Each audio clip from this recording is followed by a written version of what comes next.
Yeah, it's there. It's audible. They are very loud. Very audible. So, you know, Yeah, we can do like that. this or something. This balloon annexation was this thing. Yeah, that's right. Sending texts back and forth. Yeah. It's public record too. Buddies? No, we had. And it had that no. historic structure. No, what I was. Right, I saw that. I Had a was bunch over of Hawaii them. for a week. Yeah. boating. I think because we had We talked go about over that the last group summer. I guides was fishing in every year. Massachusetts. Oh. Yeah, so, All with you guys. yeah, I have been boating a little bit. that one? Yeah. It was August of last year. Did you bring home fish? Yeah. I Hey, know. That's why. That's I how actually did. I realized it. 'Cause Somebody back sent that some far. back I after think us, this but is- Uh-huh. we go for marlin fishing Sounds about right. with Time just goes by so. his boss, Oh, really? and a couple other folks. Did you get them jumping? Not this time, but I have before, yeah, with that way. I went sturgeon fishing, and we got two of them completely cleared the water. Really? Yeah, up in the Columbia out of, How big? oh, they were probably 4, 5, 6 feet. Wow, that's crazy. You'd never think one of those, you know, a bottom fish would come up and clear the water. Thanks for But that clarification on you that. did. I got like we have 300 pounders, so Oh, my. it's Demolition thing. That was it's under 40 pounds. Yeah, it was funny because If it's what? Under 400. the facade. Shucks. Or yeah, demo facade. Wow. Plus enough. How long did it take you to get See, it? I didn't. 35, David 40 had it in minutes. his email. I just didn't go through it closely enough, you know. But it's. You ready to roll? Yeah. All right, good evening, everyone. Welcome to the City of Sandy Planning Commission meeting for Monday, July the 22nd, 2019. We welcome you all, and to find out who's here, we'll start with a roll call. Commissioner Perlman, Present. Commissioner Lasowski, Here. Commissioner McLean-Wenzel, Present? Commissioner Logan, Here. Commissioner Mobley, Here. Commissioner Mayton, Here. and Chair Crosby. Here. You don't have a name tag today. Oh. We still need a order. That's fine.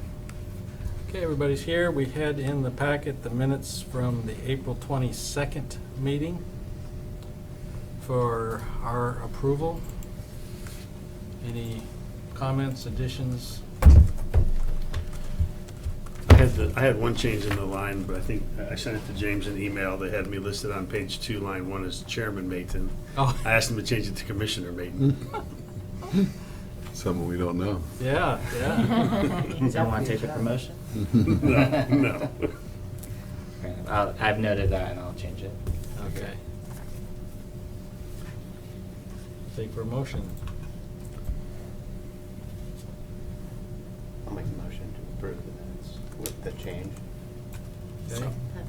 Been moved and seconded to approve the April 22nd meetings with the change that we noted.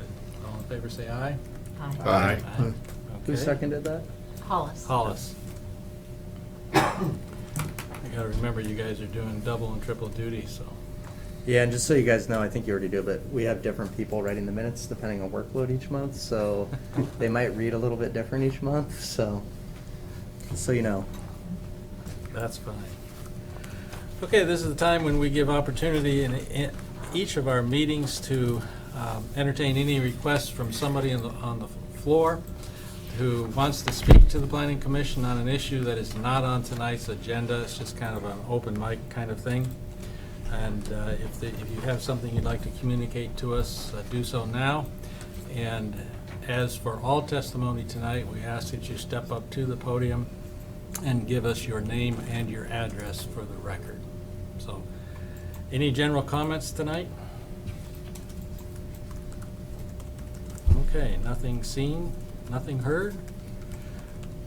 We have no, well, it's somewhat old business, the Bloom Annexation public hearing, which we will open at 7:03. This is file number 18-026. As I said, we call it the Bloom Annexation. I'll call for any abstentions from anybody on the Planning Commission.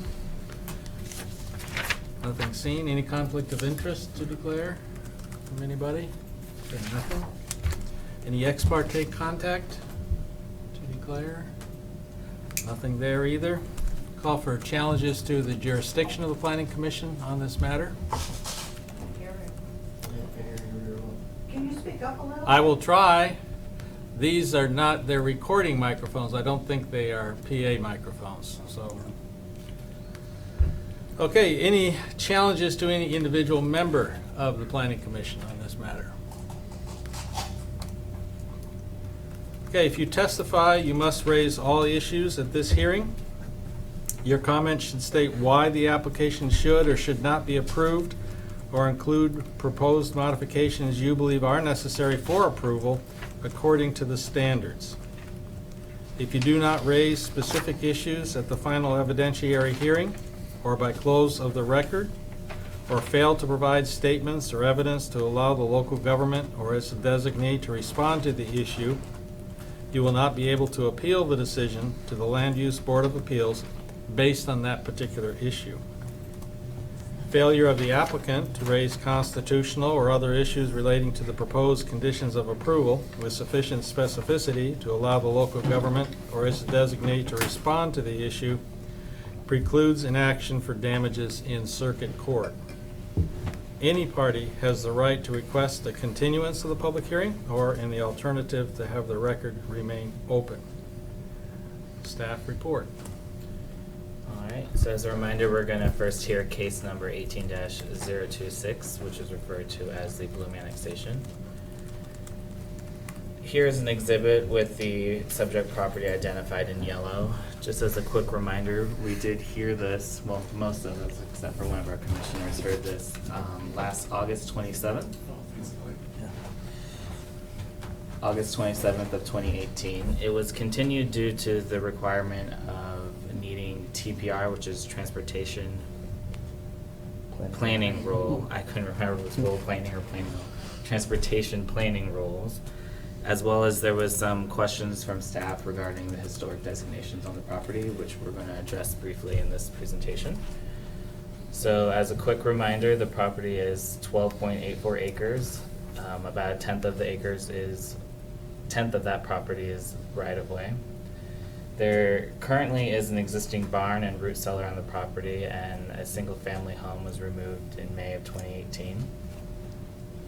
The proposal is to have the comprehensive land use of low-density residential, and then a zoning classification of single-family residential. And the property is contiguous along the north and west property lines with the city limits. A quick analyzation of the code. It's within the city's urban growth boundary. The proposed land meets conceptual designations, that's the current zoning, and then the conceptual land use designation. It is continuous, as I just explained. Looking at aerial photography back to 1995, it doesn't look like any of the tree canopy has changed, therefore it meets the requirements of the code. There is a fish overlay, that's the flood slope hazard overlay, just to the north of the property, so that would warrant mapping for future development. Now, the transportation planning rule,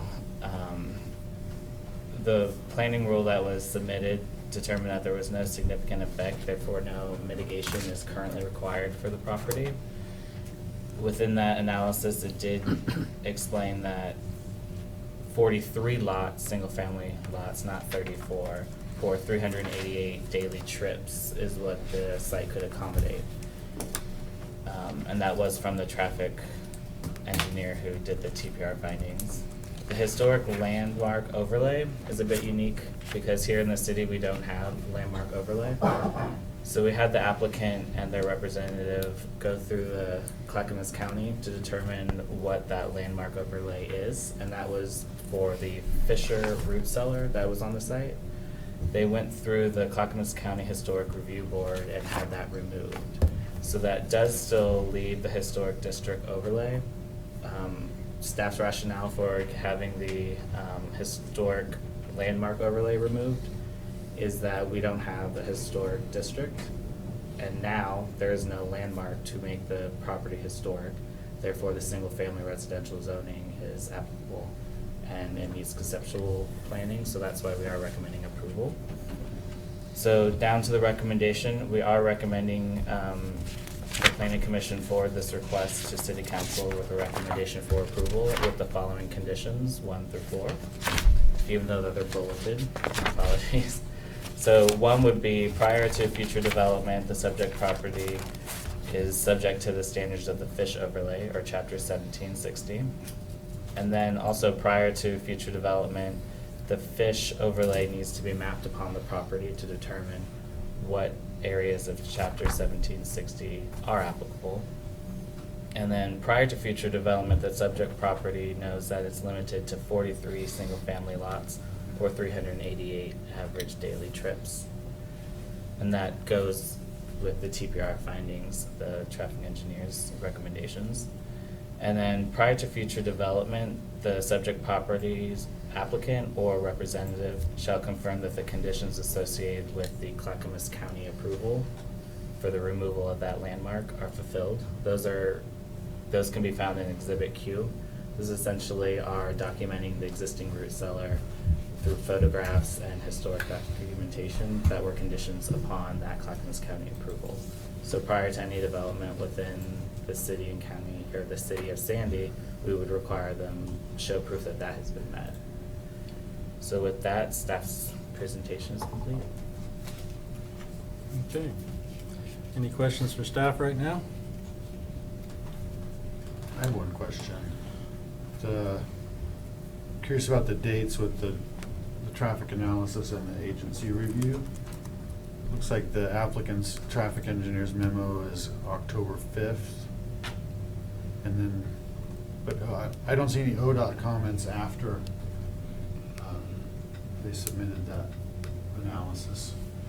I got ODOT comments from October 15th, and then the transportation planning rule analysis was October 4th. I'll double check those with the. I think Exhibit N in there is actually August 22nd from ODOT. Of 2018. I saw John Replinger's comments. I was just curious how ODOT received that analysis. I forwarded them the analysis after we received it. I may have put in the incorrect date. Let me look through a couple things I have in our W drive. Okay. Yeah, it doesn't meet that, the average daily trips. And Todd, I think you could explain this a lot better than I will, so I probably won't try to explain it very detailed, but basically if it doesn't go over 400 average daily trips, then it doesn't trigger, it basically says that there's no significant impact, right? Yeah. So that's kind of the magic number for TPR findings, really, is 400 trips. Yeah, it kind of is. I think that's used sort of rarely. I've seen it before, but I'm curious, given the history, what ODOT's, if they were okay with that. Whenever I got ODOT's comments back, and I'm trying to find that exhibit, it was post the TPR finding, and they recommended the 43 lots. The condition. They said we were fine with it as long as it's 43 or 388, which was why we added that as a condition. Okay. But I'm gonna tinker around here while you guys commence. Okay. Thank you. Yeah. I didn't mention at the beginning, just for the audience, that on this particular public hearing, the role of the planning commission is to review it and make a recommendation to city council. We do not make a decision on the annexation ourselves. That's a city council thing. So what you'll see us be doing at the end here is making a motion to forward it to city council with whatever input we would have on that. Okay, applicant presentation. Can we talk? There will be time, yes. Let me just, we have the applicant presentation, and then we'll have opportunity for public testimony if you are in favor of the annexation, and then we'll have public opportunity for public testimony if you are not in favor, and then we'll have opportunity if you are neither for or against, and you just have some comment that you'd like to make about the proposal. And then we go back for a recap from staff and rebuttal from the applicant if there was an applicant here. So without the applicant present, we will go on to proponent testimony. So if you are in favor of the proposal, now is your opportunity to speak to us. You have to be quick for us because we got a full night ahead of us. Okay, if you are not in favor, now's the time to speak. Okay. Come on, you're on. Come on up to the microphone, tell us your name and your address, Okay. and you have the floor. My name is Donna Lazenby. I live on Averill Parkway in Cascadia Village. Can you give the actual address? Pardon? Can you give the address? 19271 Averill Parkway. Can you repeat that one more time? Pardon? Can you repeat that one more time? 19271 Okay. Averill Parkway. Okay, got it. And I'm against the proposal just because I feel that it's going to create a lot more traffic. I've already seen more homes and more homes and more homes. I've lived in my house for 16 and a half years. And when I first moved there, there was a farmhouse on the other side of Bornstead, and now it's all full of houses and everything. And now they're just building more and more houses out that way. And they're not taking any into consideration of the roads. Bornstead is just a little farm road. It's not made for all this traffic. And the same thing goes for 211. I've heard promises and promises that 211 was going to be improved, and yet it has not been. There's no sidewalks except one little strip where they built some homes over there. And it's very hard for the kids to walk back and forth to school or to go into town or anything. And the traffic on 211 at certain times of the day is just terrific. I took me 5 lights to get onto 26 one time because the traffic was backed up so far on 211. And we just don't have enough outlets along there for all the traffic. And I just learned on Friday that there's going to be 32 more homes built on Jacoby. And so with those 32 homes, and now with these 34 to 43 homes, it's just going to create that much more traffic. And we need more outlets, or something needs to be done to get out to 26, because we don't have enough outlets without going through neighborhoods. I find myself going down to DeBarco and going clear over to Reuben Lane to go out onto 26. And I don't like having to drive through all the neighborhoods. I should be able to go out to 11 and get on 26 like I used to, but I just can't anymore. And so that's why I'm against building more houses in this area. So, I mean, the other side of 26, there's a lot of little streets that come out to 26, and the homes over there are all, well, able to get out to 26. But we are limited with the ways that we can get out onto 26. So, and I know it's been improved on Bluff with having a left turn lane, but I still have to go through a neighborhood to get to Bluff to get out onto 26. So, I think that something needs to be done with the way that the transportation is letting all these houses being built and not having enough ways to get out onto 26. Thank you. Thank you. Thank you. Anybody else?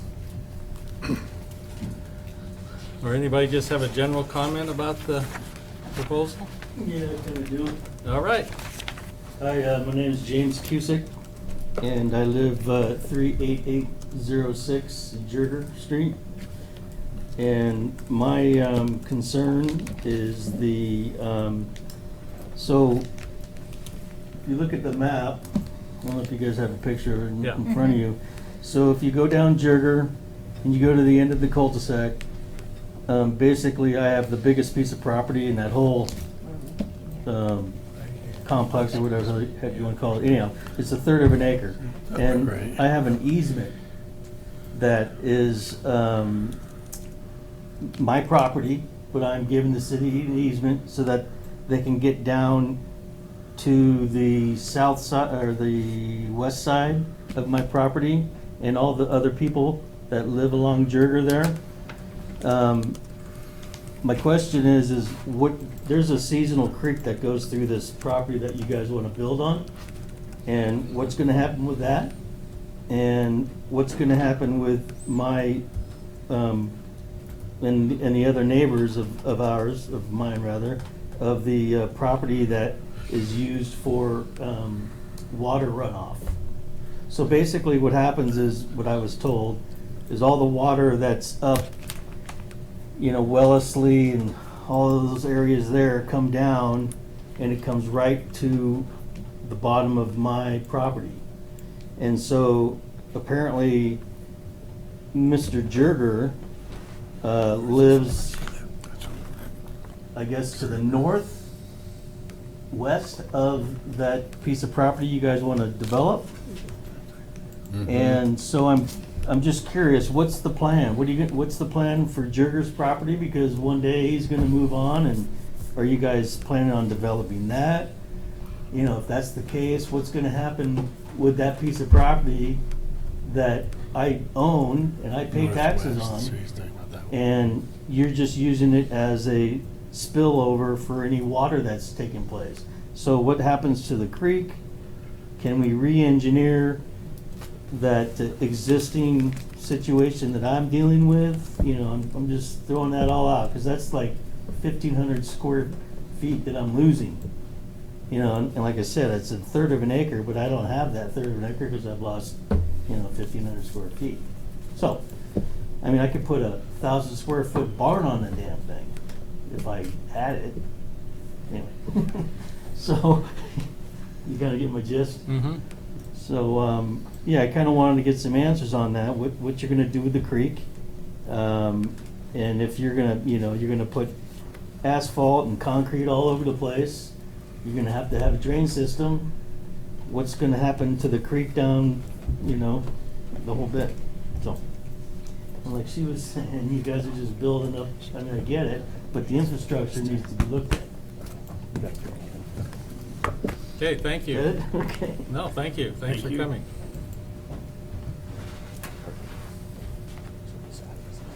Okay, thank you for your comments. And I think staff in their recap may answer some of your questions.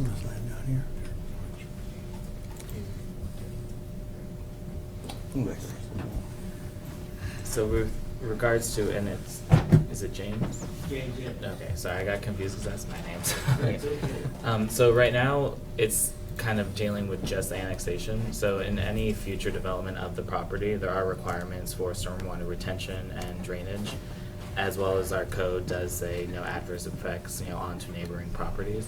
So it would be engineered at that time. Our code does also have a requirement for development, so like if this comes into develop, whenever they do like a street grid proposal, they also have to do a future street grid proposal, so that northwest property, we would make them determine how they would connect to that, should that property ever come into develop, which is a good opportunity that it would. Along that property as well, that fish overlay that I was referring to, flood slope hazard.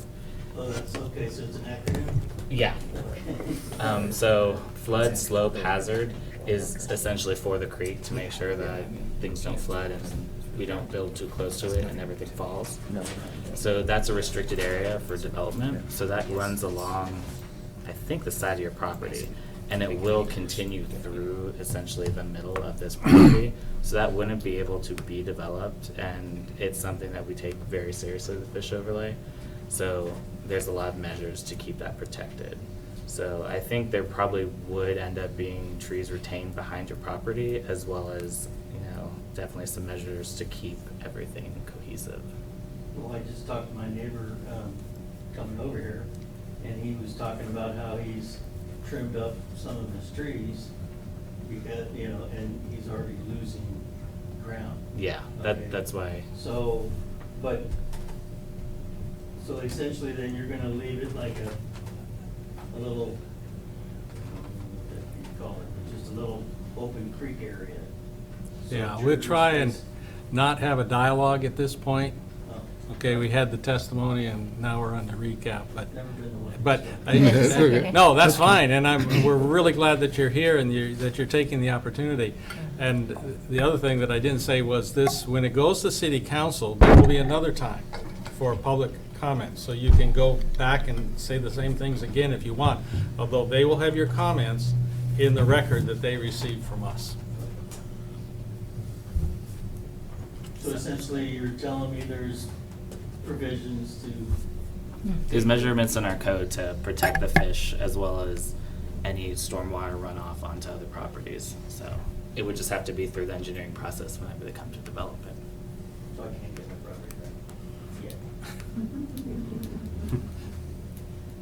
Not 100% sure I followed all the 1,500 square feet, but there would be more opportunity, yes. Yeah.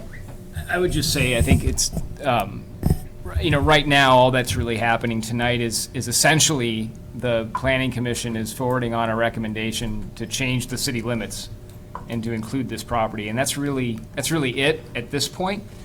The questions that you're talking about, which get into sort of what's happening on the ground, what might happen if and when homes or development goes in there.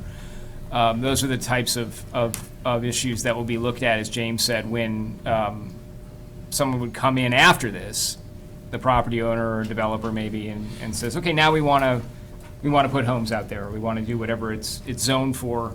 All those types of questions would be looked at, and there would be a public process for that as well. Did you want to give an update on the ODOT? Oh, yeah. Oh, so ODOT, I left out one exhibit. So Exhibit N should have been dated August 22nd, and then on April 15th, after our engineer sent back, ODOT did respond.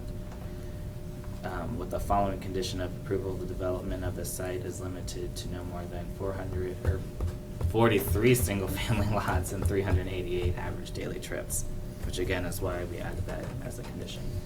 Okay. I will add this in to the record as well as update the exhibits for city council and send you all this just so you have it tomorrow. Thank you. And then the only other thing I'd like to address is the traffic concerns. They meet the TPR requirements, as we've said, so there's nothing really to do at this point. If there's other traffic issues or concerns, that would be something that would need to be raised during future public testimony opportunities if it gets subdivided. But at this point, with the exception of the TPR, we don't really do a deep dive into the traffic conditions when we do an annexation. And I think that's pretty much all that we have. I would add the reason why we don't go too deep into the traffic because it could get annexed in and stay this way for 20 years. So that's the reason why as of right now we don't have those measurements for the whole analysis for 43 lots when that's not a proposal before us. So that's why we rely on the TPR findings at this point. Okay. I think we can go ahead and just close the public hearing and start our discussion. Well, there's no applicant to talk to, so I guess I'll move to close the public hearing. Yeah, right. Or you can keep it open. Yeah, we didn't talk to nobody. Is there a second? I'll second that. Okay. Moved and seconded to close the public hearing, 7:27. All in favor, say aye. Aye. Okay. Discussion, any comments? I guess the only comments that kind of went through my mind, because, we have seen this before and we're aware of it. And it's just, I'm glad to see you folks come, because it helps you understand, kind of how city government works, kind of, or whatever. And like I say, as staff has mentioned, all that is being done here is annexing a piece of property into the city. Any piece of property that's annexed into the city has to have a zone on it. We always zone it. It's just required. So just because you put a zone on it, in this case SFR, doesn't mean a single home will be built. And we are not doing it. You mentioned kind of we, I know what you were saying. It's the owner is the one who is requesting, and it's the owner that would do anything.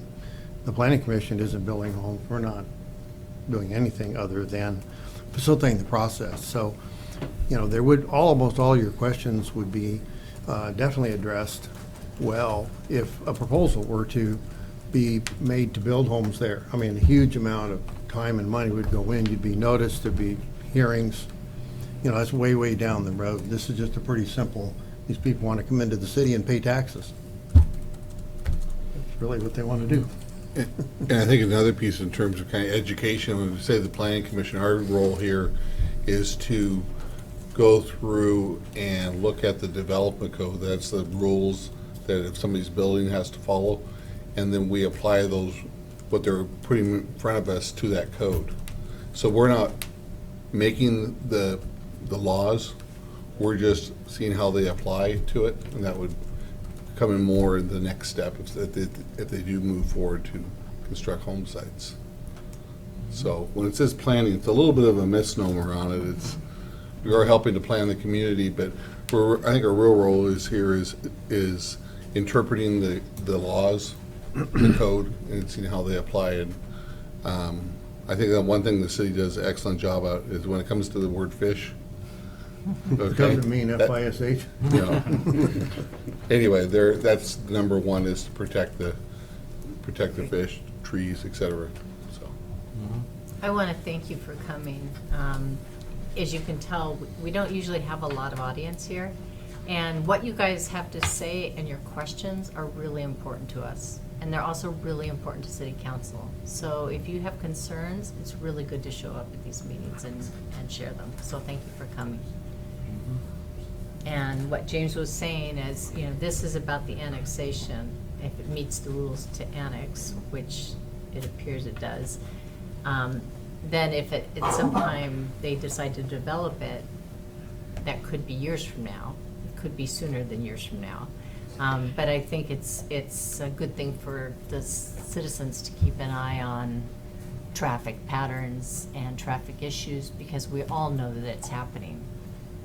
We want to try and stay ahead of it. I'd put a plug in for the transportation system plan update that the city's about to start. When we look at a specific piece of property, if this did come in for subdivision, we'd be implementing a plan that's already adopted. So we're following the rules like Ron mentioned. But at the time when that plan is made, that's when there's a real opportunity to have a more effective voice, but a lot of times there's not the level of public participation at that time. So the city's just about to start a transportation system plan update.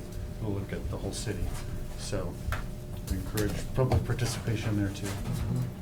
Well, you guys are allowing the houses to be built that causes the transportation problems.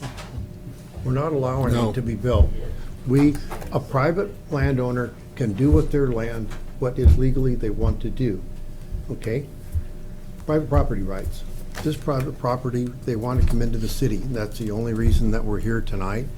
If they do come and say, we want to build 34 homes, that'll be another hearing, and all the impacts will be done. And then your statements would be much more focused, because you'd have something in front of you.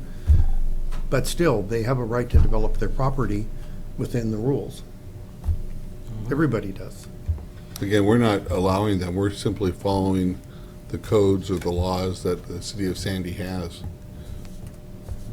You guys have an opportunity to really have a voice in the transportation planning that Commissioner Mobley was talking about. And if you participate in that, and they really welcome public participation, then that goes into the process of the codes that are created that we then have to read and enforce. So it really does start with everybody who's participating in how things get written up. Paulus, do you want to give a plug for the tree code committee? Yes. Because that's going to be the one that I think, depending how that goes, it's going to really have an impact on existing residents. Oh, that's really true. So I'm the commissioner on the commission that sits on the tree committee, and we have an active tree committee. We're going to be meeting a lot. Well, we're working hard to move things through in the next few months, so we'll be meeting again hopefully in August. And we really do welcome feedback and participation in that. And that's really what's going to help determine the laws about how many trees need to be retained, what kinds of trees need to be retained. And so that committee makes their recommendations, and then the rules get made. And I was involved, when I bought my piece of property. I'm sorry, but the hearing is closed, Okay. so we have to, Move on. out there has to kind of listen, we have to move on. anyway. Let's look at these, the conditions, any issues here. And I would just point out to James of the Fork, just to what this James said about the importance of the fish overlay, which has to do with the stream and so forth behind your house. 2 of the 4 conditions relate to that, and it's putting down, if we move forward with these as written, it kind of locks in saying it is important to us and we want to see it happen. So that fish, well, that's what just to kind of underscore what he said about the importance. But any questions on the proposed conditions? Okay, you're all being quiet, so we can. I'll make a motion that, huh, are we done? Yeah, I think you just said it was pretty straightforward. I'll make the motion that we move for, or move to city council that we would endorse the approval of 18-026, the Bloom annexation, as presented by staff with the conditions noted. I'll second it. Okay. It's been moved and seconded to forward to city council our recommendation of 18026 Bloom annexation with the conditions in the staff report. We ready for a roll call? Sure. Commissioner Carlton, Yes. Commissioner Lasowski, Yes. Commissioner McLean-Wenzel, Yes. Commissioner Logan, Yes. Commissioner Mobley, Yes. Commissioner Mayton, Yes. Chairman Crosby. Yes. Okay, motion carries. Any idea when city council would be seeing it? I think it's September. I can give you an exact, just give me 1 second here. I can give you an exact date.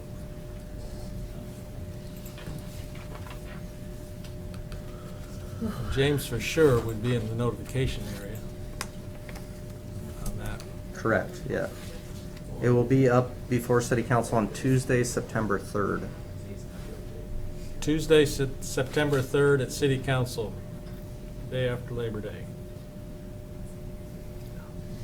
Okay. Probably get another notification on that. Yes, for sure. Maybe not, because I think it was a double notification.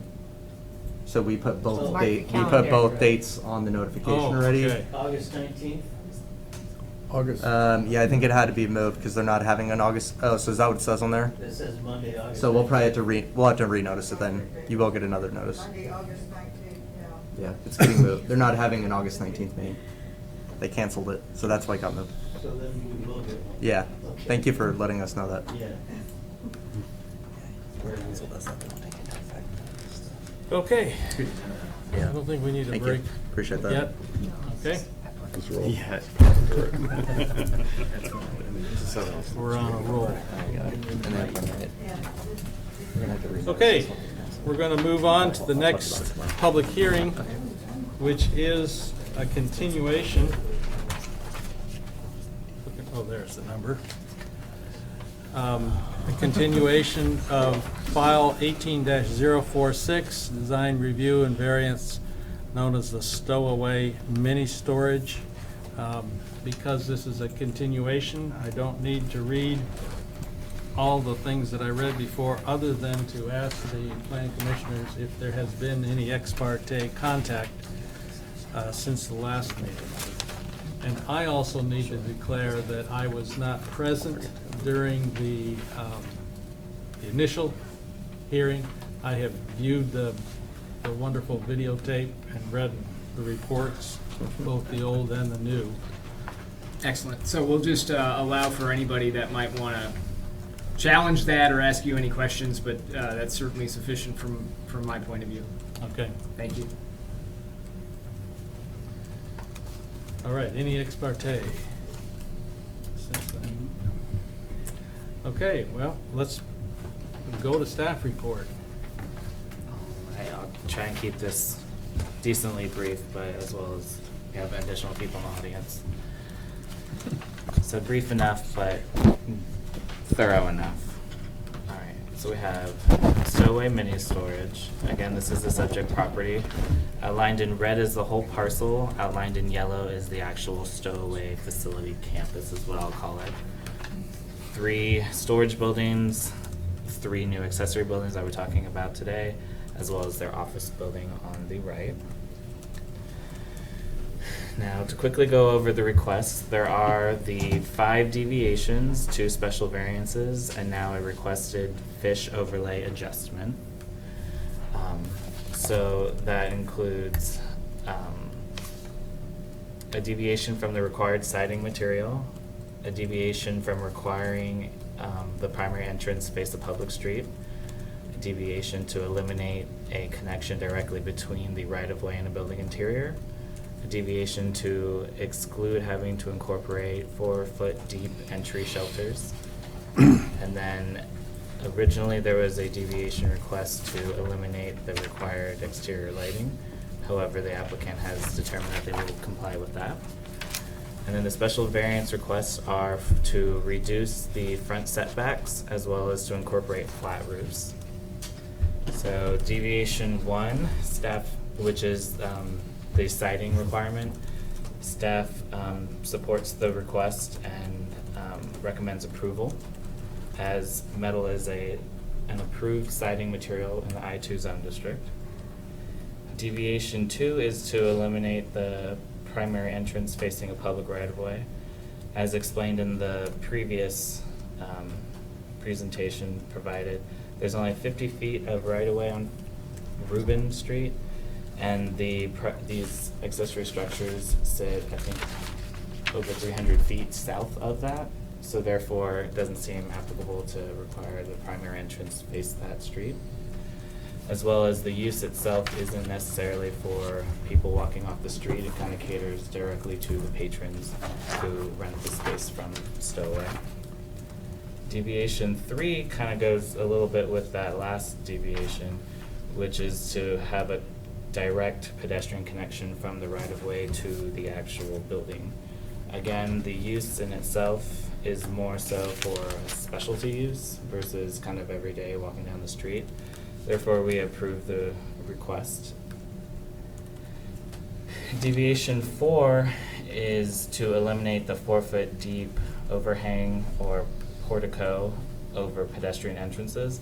Originally, staff recommended denial or a condition that they update their plans to include them. However, after communication with the applicant and really diving into the use and how it functions, staff changed their recommendation to approval in that these are storage units. The intent of these entrances are really for loading and unloading versus pedestrian entrances, and a 4-foot overhang might kind of impede the ability for them to use those as they're intended. So we recommend approval on that request.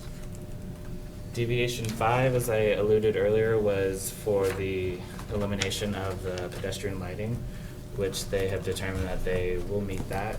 We will review that during construction just to determine that that is appropriate lighting. Special variance 1 was to reduce the front setback from a minimum of 30 feet to 18 feet and 24 feet respectively for units B and C. We have changed our recommendation. Previously was approval, now we have approval with conditions. I am just going to read verbatim the condition that we are recommending, and then our next slide will kind of tie that into the adjustment that they're requesting.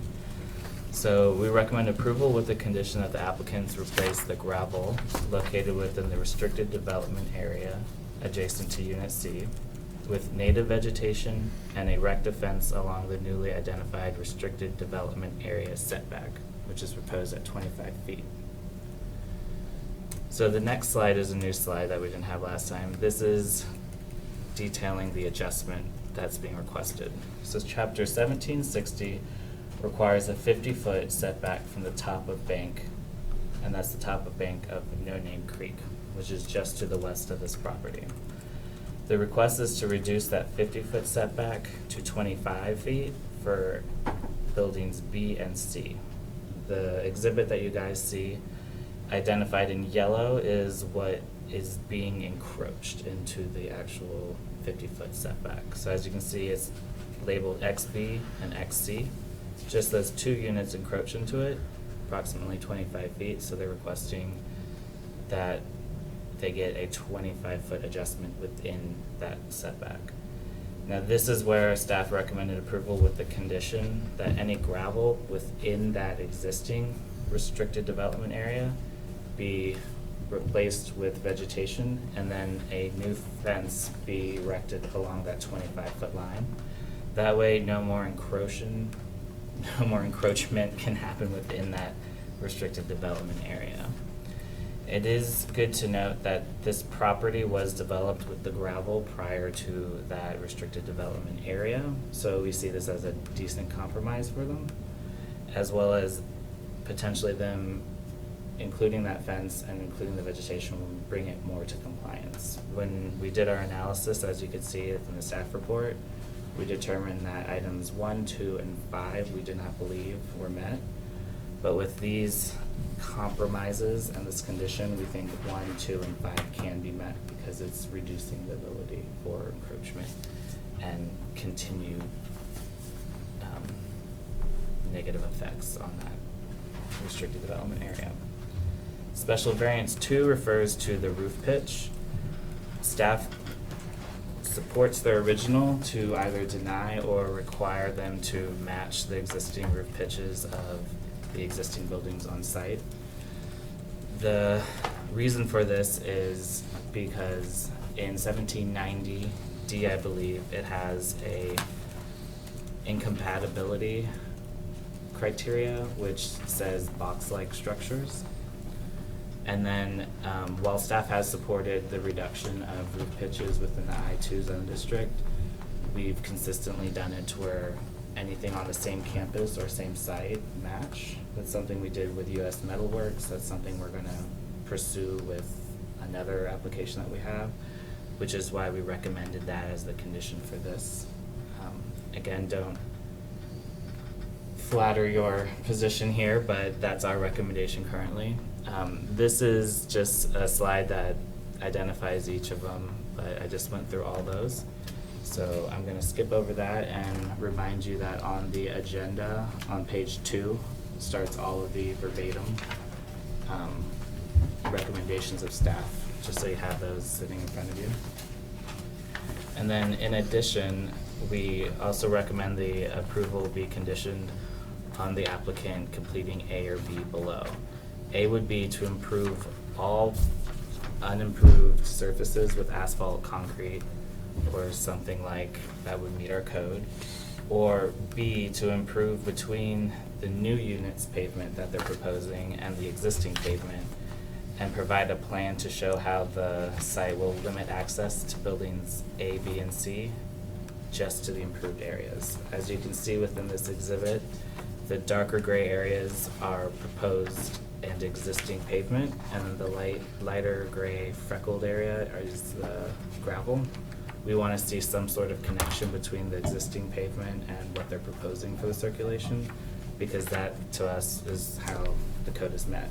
In order for us to require all pavement be improved, they can't traverse over the gravel to then get to the pavement. We need a solid surface that goes from the public right-of-way up to the units.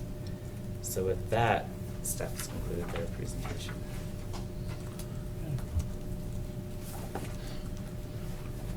Any initial questions?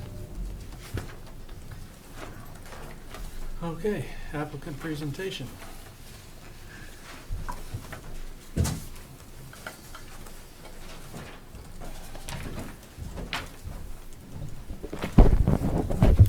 And Chair Crosby, before I begin and give my name up, we have a short, wouldn't call it a letter, it's a handout from Lacey, one of the owners. So if I may, I'm going to pass that to staff, and I brought enough copies for staff and the commission. Okay, good.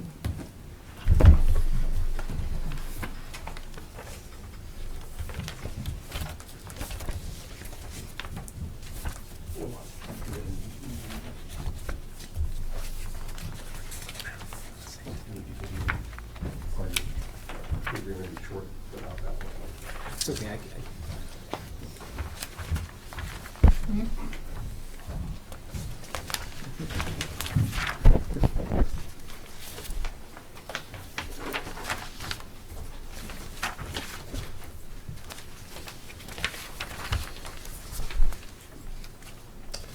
Good evening, Chair Crosby, members of the Sandy Planning Commission. My name is Michael Robinson. My last name is spelled R-O-B-I-N-S-O-N. I'm here tonight on behalf of the applicant. My mailing address is 1211 Southwest Fifth Avenue, Suite 1900, Portland, Oregon 97204. Also here tonight are Chris Warnock and Lacey. I forget your name, I'm so sorry. They're the owners. We're all here to answer your questions, so if there's a question that I can't answer, Chris and Lacey are happy to do it. Chair Crosby, as you noted, we were here on June 10th. I wouldn't really call that a hearing. We opened it, folks that were here got an opportunity to testify, but we purposely didn't put on a presentation that night. And the reason we didn't is we wanted to sit down and see what we could work through with staff, and I wanted to say thanks to James and Kelly. We met with them, we were able to resolve, as you can tell from the additional staff report, a number of items. And the good news is tonight there's only two things we want to talk about. And with the exception of the two things we want to talk about, the applicant and owners are in agreement with the findings and the recommended conditions of approval. So I think we made a fair amount of progress, and again, we appreciate the time that staff took to help us work through some of this stuff and bring what we think is an improved application back to the Planning Commission tonight. Oh, you have two letters from me. You have a July 3rd letter with some exhibits, and I was going to point out the site plan, but we have the benefit of James' much better exhibit. If you could go back to that, just that one. So if we could keep that up, Chair Crosby, that'll be helpful during the presentation. The other thing I did was send you a very short letter today dated July 22nd that responded to a piece of testimony and corrected an error in the application, the width of the units. So unless you have questions about my letters, let me talk about the two issues I wanted to talk about. And I was going to talk about some fundamental concepts, but you've got your staff and your city attorney here. All I was going to say is, because it came up in the last testimony from Mr. Benson, you don't have any precedent. You judge each quasi-judicial application against the law based on the facts that the applicant presents you. So I understand why people think that there might be precedential value to your hearings. They're simply not. And I included an exhibit from the March 19th hearing where City Attorney Parsons talked about that. So if you have questions about that, happy to talk about it. It's more of a legal matter. But because much of Mr. Benson's testimony seemed to take the position that there's some precedential issue here, I thought it was appropriate to respond. It's not really relevant to the approval criteria, but I never know what you all are going to be interested in, so I took the time to respond to it. So let me talk about the roof. We appreciate, I have to tell you, I think the way James wrote the staff report made a lot of sense. But the problem with the flat roof is these units simply don't allow for them, or simply don't allow for a pitched roof. So while we'd like to be able to do it, the reason that the owners bought these units is they're efficient and economical. And yes, they're a flat roof. And by the way, one of the things this letter said is it explains why they installed the units without first talking to the planning department. And to the extent they misunderstood the regulations, we apologize for that. But we're trying to remedy it, and that's why we're here with this application. But there are two approval criteria that I'd like you to consider. First is whether there's detriment to the public welfare or injuries to other property in the area. And if you look at this, the only property around us is the rest of the storage area. So we really don't impact adjacent properties. We have No Name Creek, what I would call the south. We have vegetation. There's simply no other nearby properties that are going to be injured by having these flat roofs. And one thing that I'll refer to probably a couple of times is where this property is. You all know it. This is probably not the right way to describe it, but this is what I think of. It's sort of down in a hole. Highway's above it. You come down Reuben, go down to DeBarco. This is a low spot. This is the bottom of that low spot, and it's buffered and really screened by vegetation on one side and the buildings on the other. And I will say the only way you can see it, and I've tried to look at it both ways, when you're headed east on 26, if you're going the speed limit, you crane your neck, you can get a view. I frankly have not seen the buildings doing that. Going west on 26, I don't think I've seen the buildings, but I know you can see into that. So my point is that these flat roofed buildings are down in a hole, they're not adjacent to any other uses, they're not on a public street, and they're heavily screened. The buildings and the vegetation and just the location on the site do that. So I think you can find that the first approval criterion for that, is that a variance or an adjustment? Or deviation. Whatever. It's a request that we have flat roofs. The second criterion is that we meet the purpose of the zone in which it's located. And I want to call your attention to two purpose statements. We're in the I-2 zone. The I-2 zone does not have the same requirements for design and high visibility that the other zones have. So if you, in fact, read the purpose statement of the I-2 zone, it's intended for locations that don't depend on high visibility and that shall be screened from highways and arterials. If you look at this exhibit, as I've already said, these buildings are really screened from the only highway, which is 26. Reuben is not an arterial, it's a collector. The only arterial is a portion of DeBarco, and you can't see these units from that. The other point is that the site doesn't depend on high visibility, meaning it's not like the drugstore or some of the shopping on 26 where you're on a public street and you want people to see the use. The only folks that are going to come down here are folks that have rented the unit. So there's a qualitative difference between this site and others that might be in different zones or in fact even in the I-2 zone. And that's what the second approval standard required you to take a look at. Also, if you take a look at the design review purpose statements, I don't think it would be fair or honest to say that they exclude a site like this entirely. But if you look at them on balance, I think the intent is to try and they talk about gateway to Sandy and other requirements that are really focused on streets that have or areas that have a public use available to them, which this site doesn't.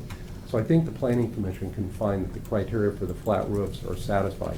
And this is really the single biggest issue for Lacey and Chris. They simply cannot install a pitched roof. Now maybe they should have thought about that before they ordered the buildings, and the fact that they're there is not a basis for your decision. But the reality is, if you're going to have a flat roof building, and by the way, there's only about 3,500 square feet. We're not talking about over 50,000 square feet. We're talking about 3,500 square feet. If you're going to have a place for flat roof buildings, this is probably the place for them. Not visible, not on a public street, and the only folks that would be coming there would be the renters of the units themselves. So we hope you can approve the special variance for the flat roofs because we think it's appropriate and meets the approval criteria. The other thing that we want to talk about tonight is the adjustment to the fish setback. James, would you mind going to the other slide, please, the one that's highlighted? Thank you. So we have portions of two of these storage units, XB and XC, which are the two southerly buildings that are in that yellow area. And that's the yellow area we're requesting the adjustment to from 50 feet buffer to 25. We are not in No Name Creek. We're not in the wetlands. In fact, the wetlands are further away. And as James said, this area was used for storage. It was gravelled. It's not pristine. The owners didn't remove any vegetation or trees in order to install those units. But we do agree with the conditions if the Planning Commission chooses to approve this adjustment, the two conditions, the fence and the native vegetation. That makes sense, and that's compensation for the reduced setback. I also think if you want to discuss it, and I'm happy to do it, that in fact you can make findings without those, even with those conditions, that criterion 1, 2, and 5 are satisfied. And I think the main point is this is not a pristine area where we're asking to take an area that's been undeveloped, cut back vegetation, and then install improvements. This is an area that the storage unit actively used for storage of vehicles. It's been gravelled. And yes, we're seeking a reduction to the buffer, but there's no harm that's going to be caused by doing that. We're not down in the creek. We're not in the wetlands. So we hope that you can find, as staff has said, that with those conditions which the applicant agrees to perform, that this adjustment to that 25-foot, to allow a 25-foot buffer is appropriate.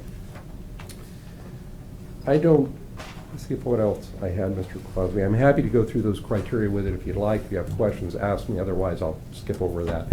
The only other thing I was going to do is talk about Mr. Benson's testimony that came in earlier today. If you'd like me to, I'm happy to do so. I'm not sure it warrants testimony. It really didn't go to the approval criteria, but I leave it to you. If the Planning Commission thinks what he submitted is important, I'm perfectly prepared to talk about it. With that, Chair Crosby, we think you can find that the adjustment to the fish setback to allow a 25-foot buffer instead of a 50-foot buffer is justified, especially with the conditions of approval that staff has recommended. Those conditions are feasible to be satisfied and the applicant agrees with them. We also think that you can find that the special variance, the two approval criteria for the flat roof are satisfied. That's very important. We hope that you can find your way through that.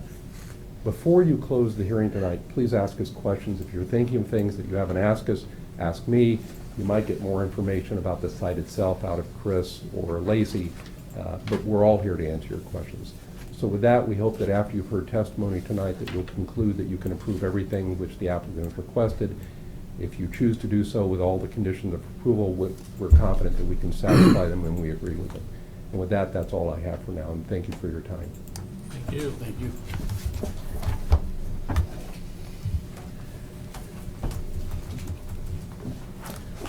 All right. Thank you. Move on. Okay, we follow the same as we did in the last public hearing, so we'll begin with any proponent testimony. If you are in favor of the proposal, step up to the microphone quickly. Okay, opponent testimony, if you're not in favor, I think that's fine. I'm not sure. Hi, I am Susan Drew, and I live at 37770 Highway 26, and I'm on the other picture, my property. So I got noticed because, yeah, the woods on the far right. But anyway, I guess that's 300 feet of wherever. So that's me. And, you know, it's very complicated, all this planning stuff. I'm glad I'm not on the commission. But I was pleased to hear that I kind of wanted to make a comment last Friday, so it would have been in the record. But anyway, I didn't get that together. But I was pleased to hear that it sounds to me like the staff is recommending that the setbacks not be decreased. And I wanted to show, I mean, I don't know why that map, it must have been a different time or something. But the picture that I had, it shows it as a wetland. You see the wetland, you see the creek, I don't know. Can you see that? I see that, yeah. Well, anyway, I got this from the city, and I'm not sure if I understood what you were saying about precedent, but it seems to me like if you start letting people deviate from what I consider to be pretty minimal setback, like compared to the state of Washington and other places, our setbacks are shorter to these creeks, and I think the wetland is very important. So, and also, as I understand it, this is something that was put into place without any process. Is that correct? I mean, without going through the process of like knowing what the rules would be and how to do it, just kind of just put it there or something. I don't know. Anyway, so, and I think, you know, we don't want to encourage people to do that. We want to encourage our city to have people apply and then have the rules set out, you know, and do what abide by the rules so that we don't have to backtrack. I know from being on the park board that there's times when, you know, individual property owners go and stick a big deck right next to some creek, and then you're, you know, and then the city and all of the people that are in commissions are left trying to say, what do we do to this person, you know, or how can we protect things when people just kind of step in and do stuff. So, and if I'm off base with any of that, it's just not having enough information. But I support protecting setbacks from the wetlands and the creek. No name, I've advocated for years, but nobody's paid any attention to me that we give it a real name, because no name makes it sound so unimportant. And so, you know, but somehow it got that name. But it's a creek, you know, it's a drainage, and it goes along down there, and anyway. So I guess that's the main thing I wanted to say. And thank you for giving me notes. Thank you for coming. Thank you.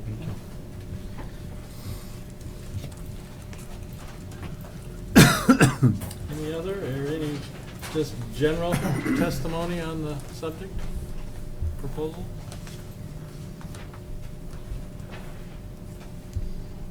Okay, staff recap. I don't know if James has much. The main thing I kind of wanted to just stress on is that I'm happy that Mike did such a thorough job on basically setting out the parameters in that letter regarding Mr. Benson's testimony a few months ago, because or whenever that was, late May or early June. I think it does a very good job of kind of laying out that you don't set precedents just because you make a decision during a quasi-judicial hearing. And I think that's very important for Planning Commission to keep in mind. And so I would highly recommend reading that whole thing again, that whole 4 or 5 pages that he put together, because I think he makes a lot of great points in it. That my understanding as a land use planner for 15, 16 years now are right in line with what he basically laid out there. So I think it's just very good information to have in your back pocket when you're making decisions. So I'm happy that he did that, because it was a very good summary. Furthermore, on some of the, the roofs really, it really comes down to just being an aesthetic thing. Like, what do you guys want to see there? And do you want it to match the other existing buildings that were installed with approval? Or do you want to allow the roof to basically exist as it currently does on the buildings that were put there without approval, and now we're kind of trying to help them out? I mean, that's what we're generally doing with this application in full, is trying to help them out, find creative solutions to have them overcome code compliance issues. I do agree with the applicant in a lot of ways that this is probably, if any site is going to get variances and design deviations, this site probably lends itself to it more than almost any other site in Sandy. That being said, I don't know if just waving the magic wand on everything's a great idea or not. But I do think they make some good reasoning for why they should get some of the deviations and variances. And then the last thing, really, this overlay setback issue, is the creek more impacted with the structures at 25 feet rather than 50 feet from the top of bank? I don't know. But I think there's a good reason why we usually do put these distances in there within the code. And I fully believe in this case, if they would have come through and asked for approval without putting the storage units out there first, they would have easily adhered to the 50-foot setback standard, as their site plan shows. So to me, and James and I, when we were kind of looking at this, he did most of the work and heavy lifting on this, but I did chime in and kind of look at the staff report, and that's more so than the roof or any of the design criteria. That's just the one where we keep coming back to, while it would be a pain for the applicant to move the structures, there's nothing in the code that is really promoting structures and different development being located closer to top of banks of creeks. And yeah, it is no-name creek, like Susan pointed out. However, it does, a couple hundred feet downstream flow into a fish-bearing salmon habitat. And not saying that the applicant's buildings will make any impact on that, but I think it is a slippery slope that the more we allow things to encroach within our setbacks on our creeks, while it may not set precedents in quasi-judicial hearings, I think what Susan brought up is a very valid point. We've had a lot of issues in the past of people building decks, retaining walls, patios, storage sheds, very close to Tickle Creek. It happened a few times in Salmon Creek Estates. It happened a few times elsewhere. A few of those cases, one of them south of Double Creek Loop, we made them rip out the gazebo. One of the other ones, the city sold them some land to accommodate them, but they built within the 80 feet of Tickle Creek, top of bank. I think they built within like 60 feet of it. So I'm not saying there's a right or wrong answer, but I do think that is the one where I do hope we really think about the impacts that it could potentially have to the environment and to our fish-bearing streams. And that's the one where I'd say I find the most difficulty with approving a variance or a deviation or adjustment to it. And as Ron pointed out in the previous public hearing to the gentleman that already left, James, the guy that was in the audience, is that if one thing we do pretty consistently, I think, as a planning department, is try to protect the environment and streams and the FSH overlays. So I think that's pretty much what I wanted to say there. Yeah, I would concur, as well as one of the conditions that we've put in, the back of this long, staff report would be that a hydrology and soils report, a grading plan, and a native vegetation report would be submitted, reviewed, and approved prior to definite approval. Obviously, if you guys approve that today, we would receive that post you guys. So you wouldn't have an opportunity to review them, but that's something that we would review, and if there was anything that came up at that point, we would work out with the applicant how to remedy those if they came up in those 3 reports. So that is a bit of a air quoting safety net. If you guys did approve that adjustment, we would have the opportunity at those stages to see if anything does get flagged as an issue for the RDA, restricted development area.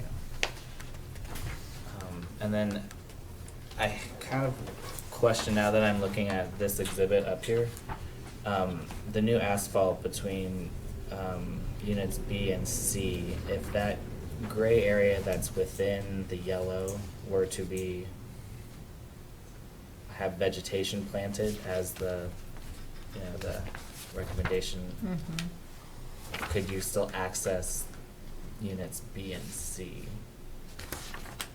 Like, are there units at the west end of buildings B and C that then can have access if there's Yeah. vegetation there?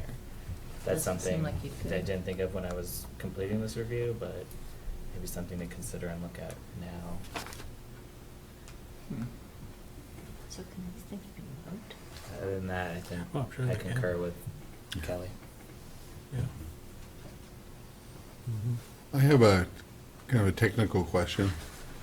When comparing the different maps, and I've been to the site, there's with the slide that you have up on there now currently, there you go.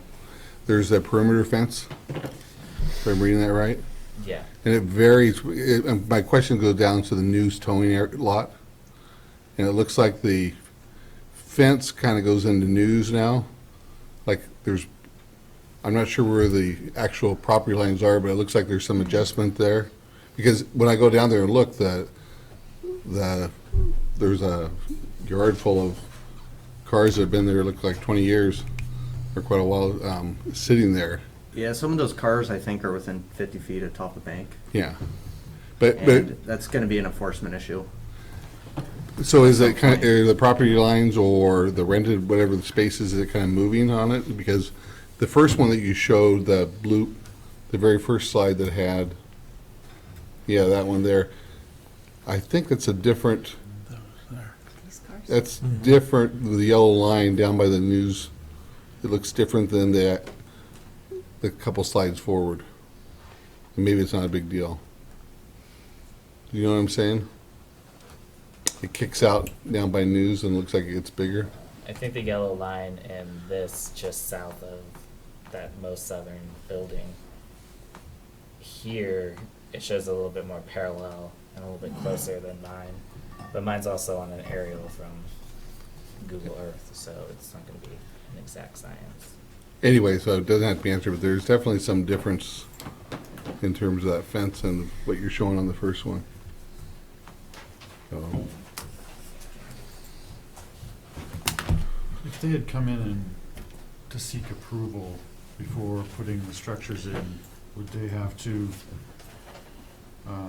replace the gravel located in the restrictive development area with native vegetation and do any of that? If it was already gravelled and had been for years and used for other uses in that 50-foot setback? I mean, it really becomes an enforcement issue. So it depends if we enforce it or not.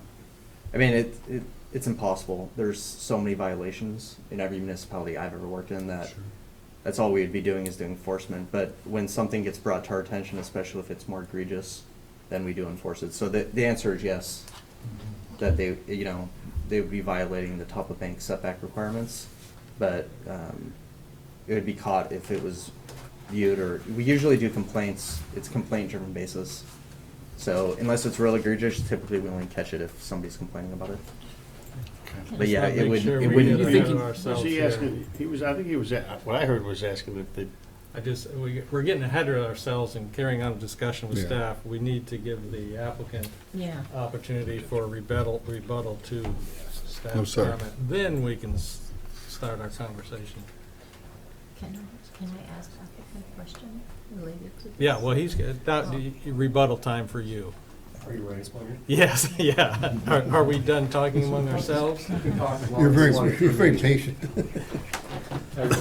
You sort of learn that after a while. So here's the most important, Mike Robinson again on behalf of the applicant. Here's the most important thing. For the first time in 30 years, I had a planner say I did something right. So I'm going to give this recording to my sons so they can hear a different view of what I do. So thank you. Let's see, we had one person testify. Ms. Drew, thank you very much for coming tonight. We appreciate your comments.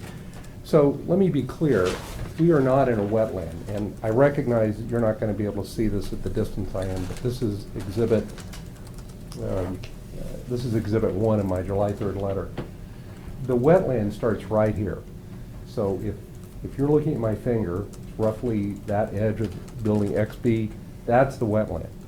That is not the 50-foot fish setback. We're not encroaching into a wetland, we're meeting the wetland setback. The fish area, the fish setback, is from the edge of No Name Creek, which starts here, and that's what our survey shows.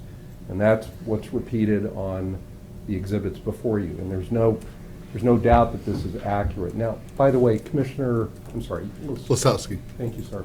I want to. I'm not quite sure I understood what you were asking, so maybe in a minute you can help me with that.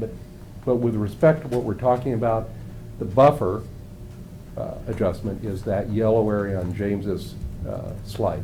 I think James makes a good point. You can't do the vegetation in that area because that's how folks are going to get into those buildings. So what I would recommend, if you're comfortable with this, and I'll talk a little more about it, that simply requires to enhance the vegetation in the remaining 25-foot setback. So that would be this area between the edge of the buildings and the top of the creek. So rather than it looks to me like there's an opportunity to do additional vegetation here on the property. And that's, if you choose to approve this, I'd ask that you revise the condition to reflect that. But we're not in the wetland. This is an extraordinarily small deviation.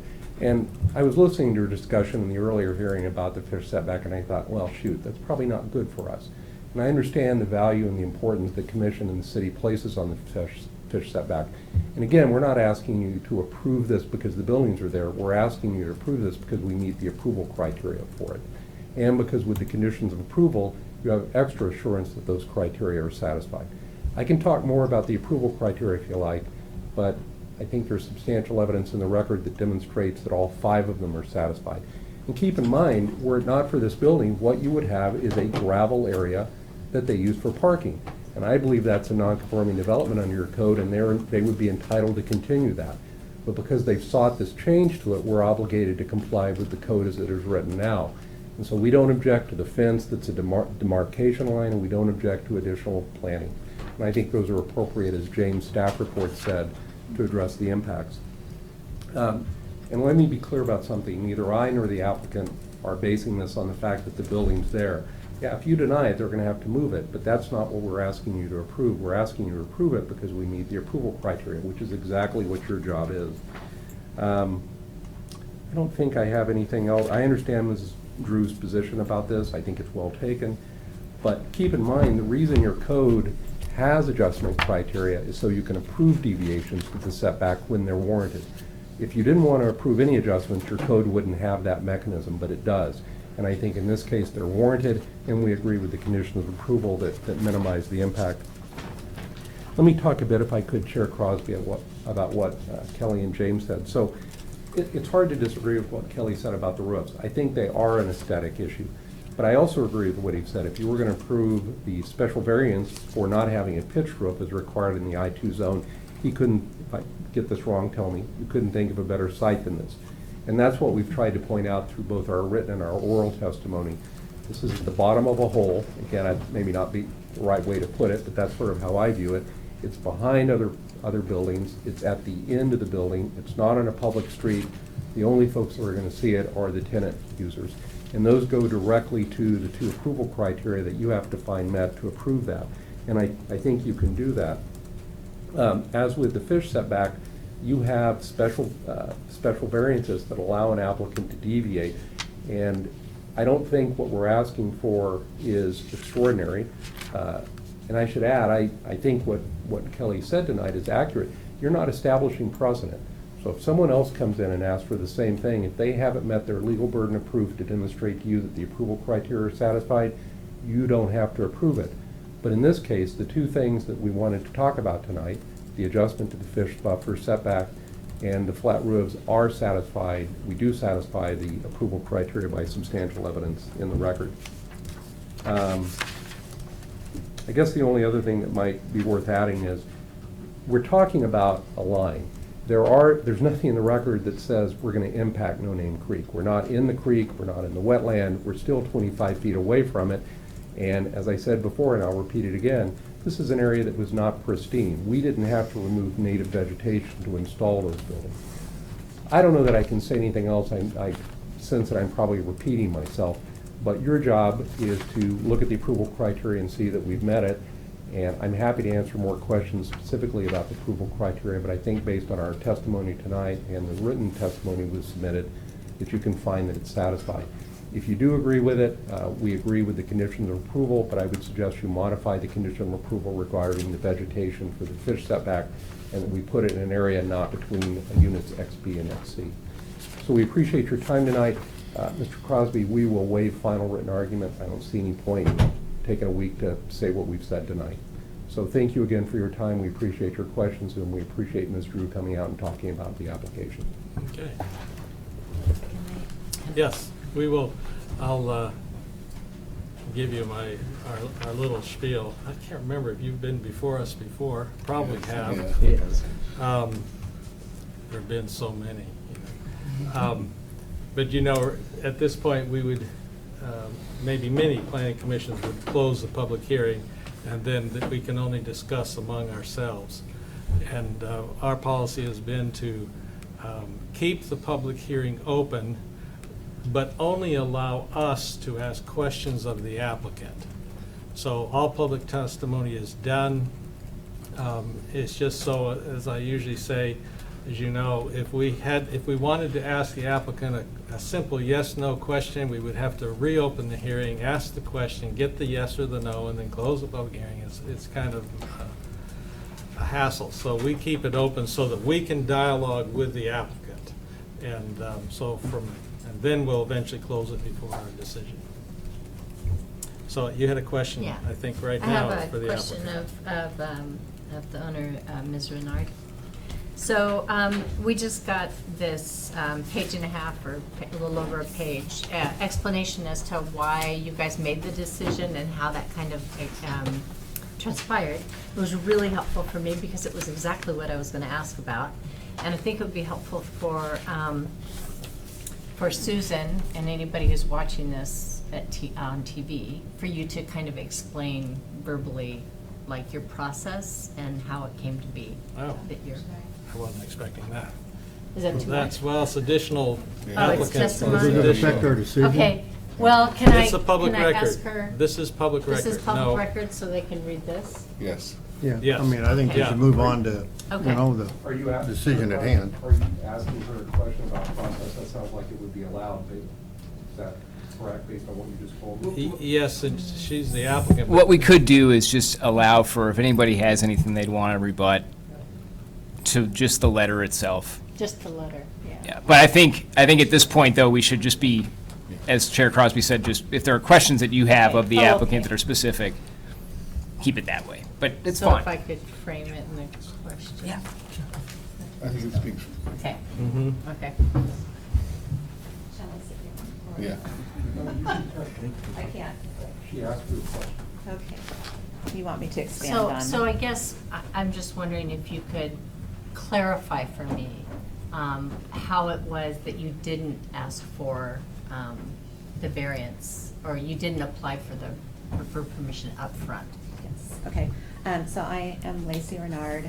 I live at 22611 Southeast Van Curren Road in Eagle Creek. And so for years, we've had an area of our storage facility that we used for outside RV storage, uncovered outside RV boat car storage. So historically, for almost 30 years, well, 28, we've had this outside area specifically for that purpose, along with our storage units.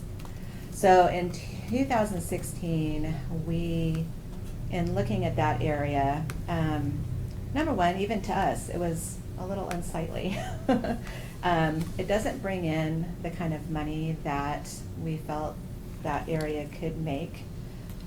But the biggest thing was that on a daily basis, for the last, well, for the probably 2 years prior to that, we were turning down people who needed storage units. As the city's grown, so has the need for storage. So we were consistently full and unable to satisfy people. So we decided that possibly these units that we have would be a good answer to that. In our park, as well as other places we've observed around the city, there are containers in use. We store one, as a matter of fact. Several of our tenants have them as units where they store their inventory or tools or what have you. It wasn't a stretch in our minds that this kind of unit would be great for this area. It didn't occur to us at the time that it would be something that we would have to put before the city. So we looked at this option, and this is what we have.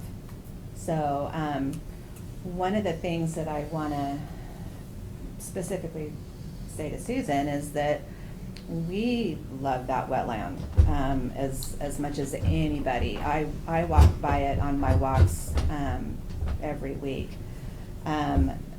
What was stored there all this time with RVs and stuff probably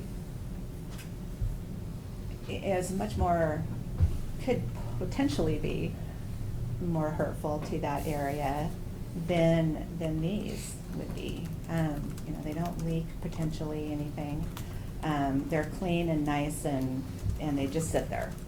So we just want, and that area, as Mike mentioned, is not anything that was already like that as far as the gravelled area. It was always gravelled. So I hope that helps. Yeah. No, that's helpful. Yeah. Thank you. Yeah. Thank you for Is the there any letter. questions? No, that's Okay, great. The letter's thank helpful. you. Okay. And Chair Crosby, I would just invite, if there's anybody that wants to just respond, just because it was more substantive, you allow that. All right. Anybody, any response to what was just said? Well, the question is, are those on like a foundation? Are they like planted on a foundation? Or are they just? We're way off base. Okay, sorry. So they sit on concrete liners. It is not a foundation as such, if that helps you. A pad. So it's more of a footing. It's, there's gravel in between, so, yeah. You have a picture up there probably. Probably can show a picture of, could point at something. There you go. I mean, it's not big, but. Yeah. I could probably ask a question that helps that, because I have a question about that that might help articulate that, if it's okay. Asking the applicant? Asking the applicant. Yeah, it'll help our discussion. The question I was going to ask you, Yeah. it's related to what she just asked you. Okay. But it's more rudimentary. So that's a mobile container, not a permanently fixed container? They're not permanently affixed. So they are often called portable. They're not your typical Connex box, which is a shipping container. Right. These actually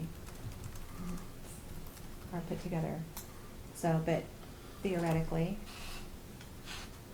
That answers it, thank you. Answers my question. Okay. Could I add to what she's presenting? Pardon? Is it possible for me to add to what she's presenting? Can I come up and speak? We are so far off the standard public hearing thing now, I'd probably it's break it crazy. off. This should have gone on during the applicant presentation. He should have asked you, is there anything that you would like to say during my presentation? That's, so, Chair Crosby, is there a question? Mr. Warnock? on yeah, this? do we have a question? Right. That's the only thing right now that triggers response. Thank you. Okay. Discussion, questions. Do we know what all's being looked at and decided? Any comment on some of the more controversial things? So Chair, I have one question for the Sure. group. If we go back in time and we act like these containers are not there, would we allow them to be there without making an adjustment to the fish setback as it sits today? Because that's a modification, and I'm the newest one on the group, but everything Mhm. I've seen is those adjustments are far and few between and very stringent. So knowing that the containers are portable and looking at the site, they could be moved. It would be an inconvenience, but they could be outside of that fish area. This is just my opinion, but so if the site was as it was without the containers there, they were asking to put them there. And I know it's hypothetical, but do you think that there would be a conditional approval to bring the setback to 25 feet at that time?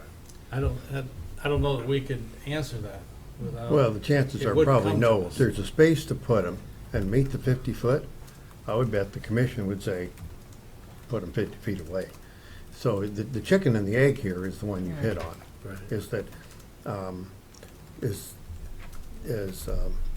Kelly said, you know, they've encountered a lot of situations where there have been encroachment in the fish overlay, ones that we don't see. You know, the one I remember was at the end of your street, or whatever, where some people built a beautiful picnic structure, the whole thing right down, and then they, you know, got reported, and they came to us, and our decision was remove it. And they had to go in, and they had X amount of time to remove it.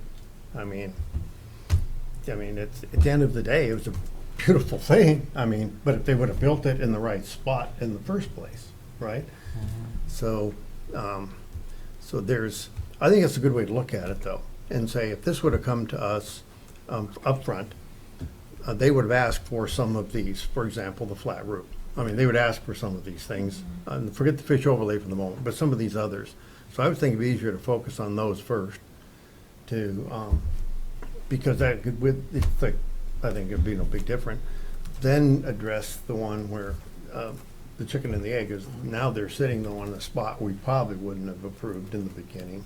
So the real question is, do you aggressively move them, or do you allow them to stay with mitigation? Well, I'll go ahead. I'll give one more comment then for the Sure. group. I live in that area just above it. I drive by it every day. I have no problem with visibility of it. I don't see it at all. It's completely covered. I've been to the site. I agree with everything that the staff recommended. I'm okay with the flat roof section. I believe that that is a good site if you're going to have a flat roof.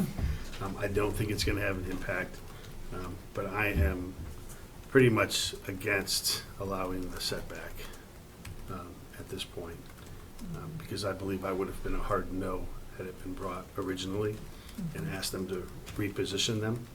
And I think I'm okay with them being there today on the site. They just need to be repositioned to meet the setback. That's my position. Appreciate that. Any other comments on the roof issue? As Don has pointed out, kind of the roof and the setback are the. Well, there's the setbacks. We did give one testimony that, you know, it hasn't really been mentioned, but if you do look at the standards, color is one of them, and white, you know, as they are, is not an improved color in the color palette. And, you know, so originally, on number one here, which was the staff had recommended the siding. I mean, they pointed out the siding issue, okay? And then they've said, well, no, we agree now that it's metal. So the siding is okay because it's metal, but it's still white. And I'm curious why staff didn't say anything about the color, because, I mean, an applicant has said, well, it only comes in white. Well, hardy plank only comes in gray, and then you paint it, you know? So, there's, you know, the whole issue of the color, which is to me, a decent part of the sandy style or the whole idea, it doesn't seem to be addressed. It doesn't seem to be spoken to. The type of siding appears to be okay because it's metal, but the color appears to be not discussed. I think the sandy style color is very important in places where it's visible. But I think for the same reason the flat roof doesn't matter and the lack of visibility, and it's down there with, I mean, like the pile of cars next to it, whether it's white or not, for me, it doesn't seem to be, the color doesn't, you could paint it a beautiful mauve down there, and I don't think it would make They haven't asked, they have not asked for, and the staff has not identified Oh, a color variance? a request for a deviation to the color. Are you referring to this color chart that Mark Benson sent? No, I mean, referring to it at all. I'm just, I don't know where. I just looked at the code. Yeah, so the code doesn't require sandy style color palette to be followed in this zone. Unfortunately, it Yes, says I wondered preferred about that. colors of exterior. Yeah, I mean, all I'm doing is looking at the code. It says preferred colors are earth Preferred. tones, creams, and pastels, or of earth tones. But not High-intensity colors, metallic colors, and black may be utilized as trim, but not as primary wall colors. Yeah, so they don't have to go through us for a deviation because this zone does not specify that they have to follow the sandy palette. It says preferred, so using that language, we prefer them to use it, just like we would encourage someone to use the color palette, but So you're telling me that in I-2, the sandy palette, the color palette doesn't apply? The section of the code in colors is insignificant, is the way it's worded? it's unfortunately due to the language, how it's written. Yeah, so can I see that code section real fast? It doesn't reference the palette. It does not, unfortunately. It doesn't reference the palette, no. Yeah, the other thing too is, if you remember, I mean, if you wanted to say white is a high-intensity primary color, then I guess you could make that argument. But if you remember in the past, we did have a few structures, like where the U.S. Metal Works site is, that we didn't even evaluate their wall colors. That we had a whole discussion about that like 3-4 years ago, and it was determined that wall colors weren't really regulated in I-2. We did determine at the time, because they wanted to use a metallic roof color, that they had to go through a design deviation. And I think at the time you guys approved them to have a metallic roof color. So the roof colors, if they're metallic or black, we would, and they wanted to request that we would make them come before planning commission. But the wall colors are just a preferred color, and there's nothing in here that says they have to go in a certain color.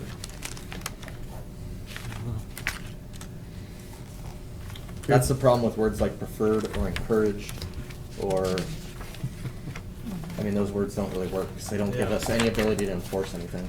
It doesn't give you a definitive thing to go off of. Right. So it's something, as I've mentioned before, I'm pretty decent at finding those things in codes.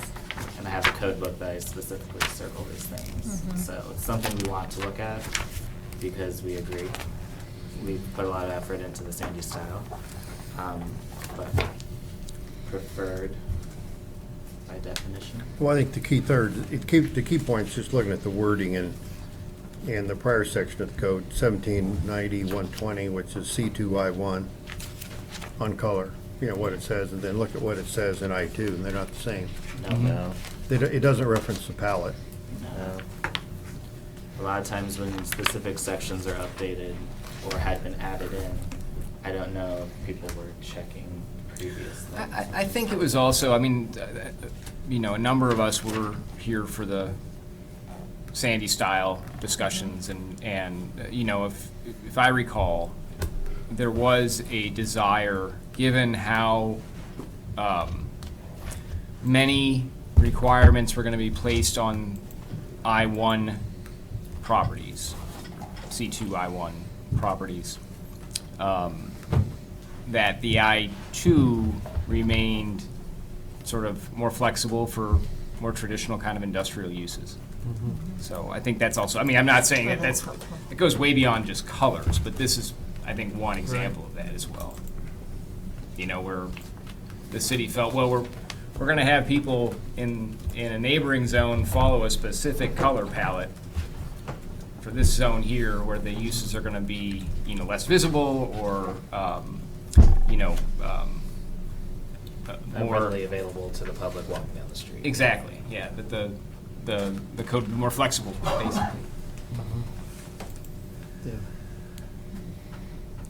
Well, my suggestion, Jerry, the way I had it set up when we did this kind of first round there's a lot of these, so it's confusing, but to make sure everybody's clear on what the criteria are, you know, that Mr. Robinson has mentioned, that's what's important. You gotta know what the criteria are. So we're clear on that, and they just go through them one by one. Yep. Do one by one. You know, in many of his comments, he referred to, we meet the approval criteria. Okay, so I want to make sure that all the commissioners know what the approval criteria is. So we'll look at page 2 of the agenda. I think everybody's got that up. And I'm going to assume that the numbering on this page follows your bullets. Okay, so that the first one is the design deviation from subsection 1790 130C3, that has to do with the site. Yes. Yeah, I think these look the same as. Yeah. what's in- And then the next one is the approval of request a design deviation to allow the development to not include a primary entrance facing a public street or designated pedestrian way. Any questions or concerns? Staff is recommending approval. Well, the first one is on the facade, and they originally had said no, and now they say yes, so. The reason they On the suggest nature. approving is because it's got metal siding. Right, it is metal. And the second one is the entryway. I think that one, I'm going back to what I tried to state earlier. Again, I'm still trying to figure out, it could be something that, I'm looking at, I believe it's Exhibit C in the packet. You know what page? Where Look Exhibit C? It looks around page 50. This is actually probably page 51, yeah. Okay. And there's a proposed fence at the bottom. I'm looking down, people know where the News Towing Building is. And now that there's a new fence going up, and I don't see how they're gonna get into their lot. So that fence line is different than the site plan that was first shown, and maybe it's just a little technical deal. I wasn't sure if that's gonna be a new entryway, or, Off the end of the. you see what I'm saying?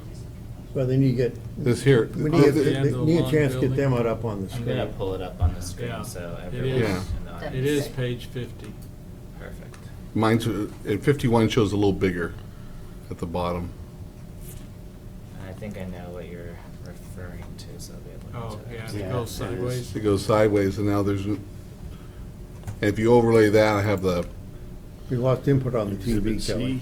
Yeah. He unplugged it for a minute. I didn't need you to see all the passwords. We already know. He unplugged it. soon. Well, you just change it tomorrow. We know it's your, I mean, we know it's one of your relatives, right? With a s- Now there's a fence going across here.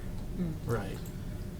Right, well, there's already one. This Exhibit C. Yeah, but they're showing it, Yes. one is being here. I think so. and now That's what there's a new that's what page fence 50 is, Right. of the staff report. Going, It's much faster. Yeah. Page 51 is the better. again, it may not be even so much germane to this, I'm just trying to figure out, are we getting rid of cars on there, or? why does that fence kind of take that jog east? Yeah, and this was a general topic, it had nothing to do with number 2. Well, it has Yeah. it has a pedestrian, the main right of way, that's what I thought, it's, Yeah. so, I'm sorry to take you all off topic, but it's, Do you see what he's asking about? Mine's loading. Oh. Yeah. Can you just put? Yeah, I'm taking notes on mine, so we would know to keep on. Just shut it. Mr. Crosby, I'm not sure, I apologize, I'm not sure what he's looking at. We're gonna pull it up here in 1 second. Yep. I don't know if it's gonna show though, because it's not in a, oh yeah, it does. Yeah. Okay. Yep. There you go. there you go. So It's You it's use- sheet what, 1 of 2? Or 2? Yeah, Sheet the 2 of second 2. one. Is it this one that I'm on? Yeah, the one you're Yeah. on. Uh-huh. About right. He's talking about this fence right here. And when I look at the aerial view, we're just being down there, that's. Looks the- like it's blocking off stuff. Well, the cars go almost up to, right now, there's cars all the way over here coming around. Now, this is all open, there's no gate back to this car area. So, I'm not sure if that's just something I think the aerial was just. consulting company put in. Because your first one that shows a kind of property lines that comes up near this building and right here. I mean, this plan, it looks like it's from December 26, 2017. Okay. All those cars are actually on the other side of the fence. The creek side. It's on the creek side. The entrance. What, See, I got, no, I'm looking at the cars right here on the aerial, and the cars come right around here. right, on the creek side of the Yeah, fence. okay. Yeah, I have the same thing. Oh, yeah, there's a lot of cars in there. Ah. You can see them. Whose property is that cars on? There we go. Hold on, zooming in. Yeah, that helps.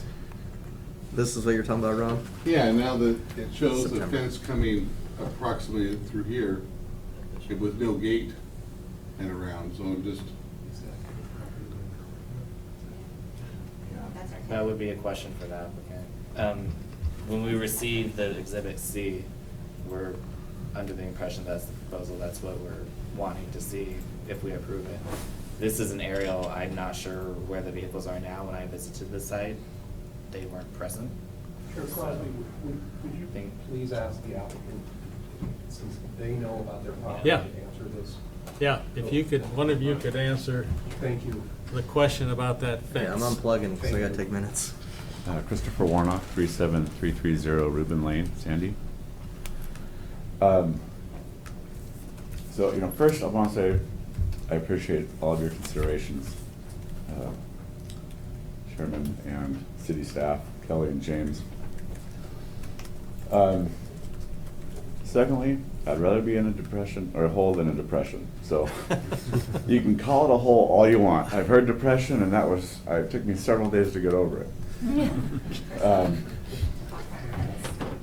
Pardon me? That's why. Oh, right. Exactly. The fence has been in place there with an enclosed yard on the news towing side of that building since probably about 92.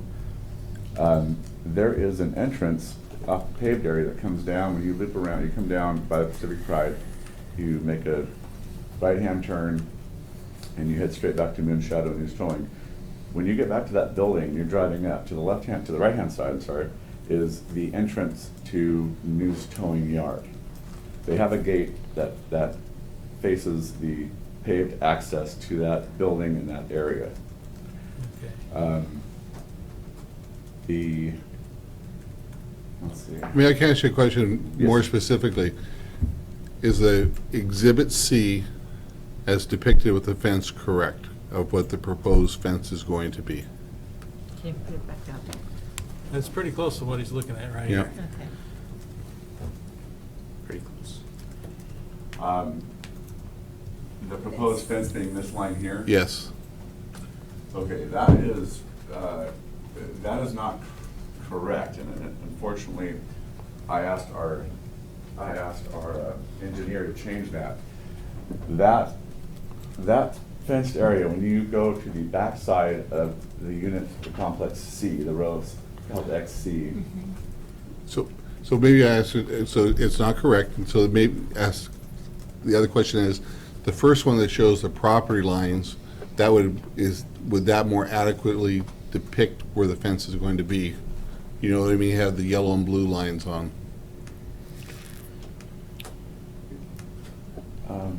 Hang on, it'll pull up.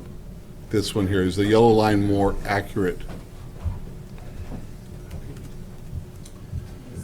The yellow line is probably, I can tell you now that the existing fence that was in place for news towing to have a contained yard, secure yard, is about 5 feet behind the XC row of buildings, which is abutting the news towing yard. That fence that's in place is about 5 feet behind the back of those units. When that fence gets to the face of the unit, as you drive up and approach XC, that fence turns right and goes straight up to, it turns right and goes straight up to the end of this enclosed building. And at that point, it's probably about 16 feet from the end of our building.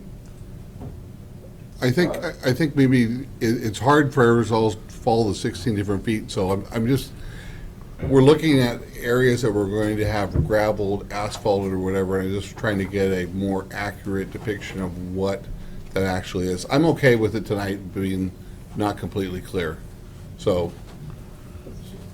You're basically saying there's an area that is to the west of the fence in Exhibit C that is gravel, that is not being shown as gravel on the site plan, right? Chair Crosby, Clear it all up for us? I think you cleared it up, thank you. What I was gonna say is, should you choose to approve this, may I recommend that you add an additional condition correcting that exhibit and getting to the issue that Commissioner Lasowski was asking about? So the planning department will actually get a revised exhibit that clarifies that. you can't ask me anything, but I can ask you. I'm just being smart aleck. But yeah, thank you. We went through that at the last meeting. I've never encountered smart alecks at hearings before, never. So in any event, your choice, but if I understand what the commissioner is getting at, it might be appropriate, should you choose to approve this, to impose an additional condition. Yeah, that'd be the easiest thing to do. Okay. Okay. Sorry, guys. So actually, we're on number 2, which is Yeah, we're figuring on out where the pri- primary entrance is and to see if it's okay with that deviation. So can I get one point of clarification, Chairman? Since I'm trying to take the notes here and also trying to participate. Have you guys already decided to approve the citing, or have you just, you didn't make a motion, I don't believe, so. Correct, no Okay. motion was made. So you're just kind of going through them each. We're going through them to see if there was any questions or if anybody has any particular comments on them. Okay, and just for the minutes and how it will kind of be categorized for kind of staff side, are you guys going to go through each one of them and make motions, or? No. Okay. It all No. depends. We'll see. We're just, Okay. we're I was discussing just wanting the- to get clarity. We're last just time. trying to get understanding We're and cruising. seeing where we have consensus or lack of thereof Yeah. on each one. that might alert us to other discussion Okay, points. fair enough. We're discussing the subpoints, Okay. and I'm assuming we'll end up with one motion. Yeah. Any concerns then on these, the deviation from the primary entry? No. Nope. Okay, and number 3 is entrance connecting directly between the right-of-way and the building interior. The right-of-way being what, way out front here? Yeah. Yeah, the whole thing is, that's all written to, because you're building a building. Right. And these aren't buildings, so Yeah. it's just nonsensical in a way. And the usage of the buildings, I think, doesn't warrant it. I have no issues with it. Okay, number 4 is the overhangs. To eliminate sheltered overhangs. Yeah, I mean, the way I interpreted that is if you look at them from the U side, each one's got these doors that open, right? And you'd have a kind of overhang on each one. That's how you do it, and that's what we're saying, you don't have to. Yeah. It's hard to call them pedestrian entrances too, I think. Yeah, because each, Yeah. You drive up to it. It wouldn't make much sense for the usage of the. No. of the I mean, you may container get wet as units. you're unloading to get it in there, but it, I mean, it doesn't Yeah, make it doesn't sense. make sense. Okay, and then the fifth one is the, Fifth one on the last one, that was, they requested something on the lighting, and they requested denying it, and they've got additional information now, so they They were gonna just take care of it. rephrased number There. 5 to say that it'll be handled. yep. So it's not an approve or disapprove, it's not even part of the, they left it there for completeness, because it was there last time. Uh-huh. Okay, moving on, then the special variances. A is the setback for Unit B to 18 and approve C to 24. Now, this is, we're not on the, This is not the fish. this is not the fish thing. Right. This is just the setback of a building to the property line. And the code for that area, again, is 30 foot. 30 feet. And you can see, I think even in the picture that's up, how close they are.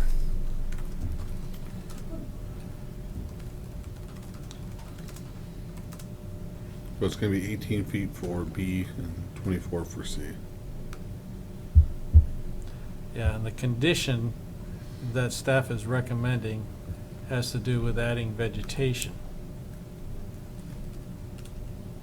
which does relate to the fish. They're kind of hand in glove there. I'm good with that. Yeah, too. Okay. Point 2 there is one of the two regarding variance B, which was, where are we at there? This is the roof pitch. Flat roof. This is the flat roof one.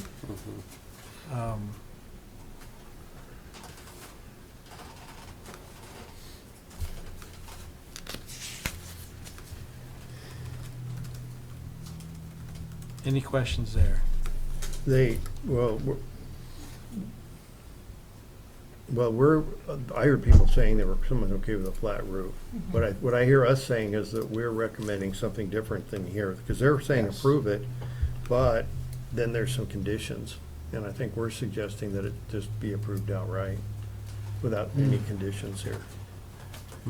Jerry, that's, I had wondered about the feasibility of, and again, I think going back to your question, if it was coming to us brand new, I could see myself asking about the kind of structure that was over the RV, that kind of like a Yes. pole barn, That really tall one. whatever you call those, a shed without any walls, that would produce the desired effect.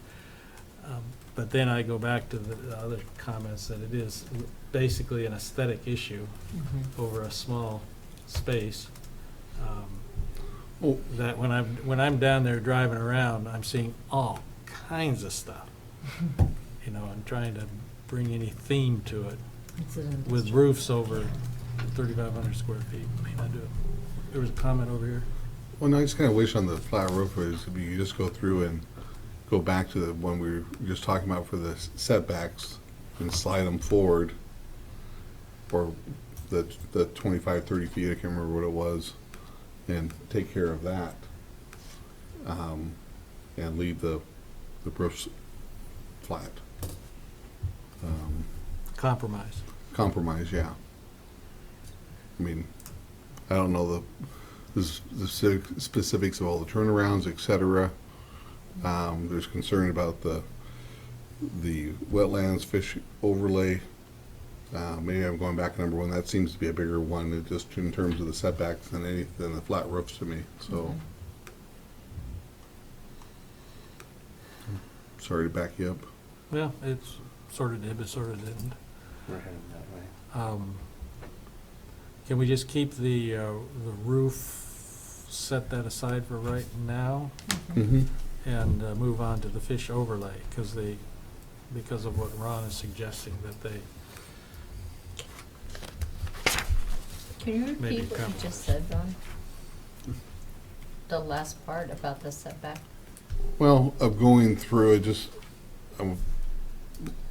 I guess that's my personal opinion or whatever, that, and I think Commissioner Maiden was exercising the same thing, the setbacks seem to be the highest priority here. Okay. I'm not sure if we all agree upon that, but given, let's say that it is, then if the units could slide forward as they are to meet the setbacks, I would be more inclined to say the roofs are okay with me.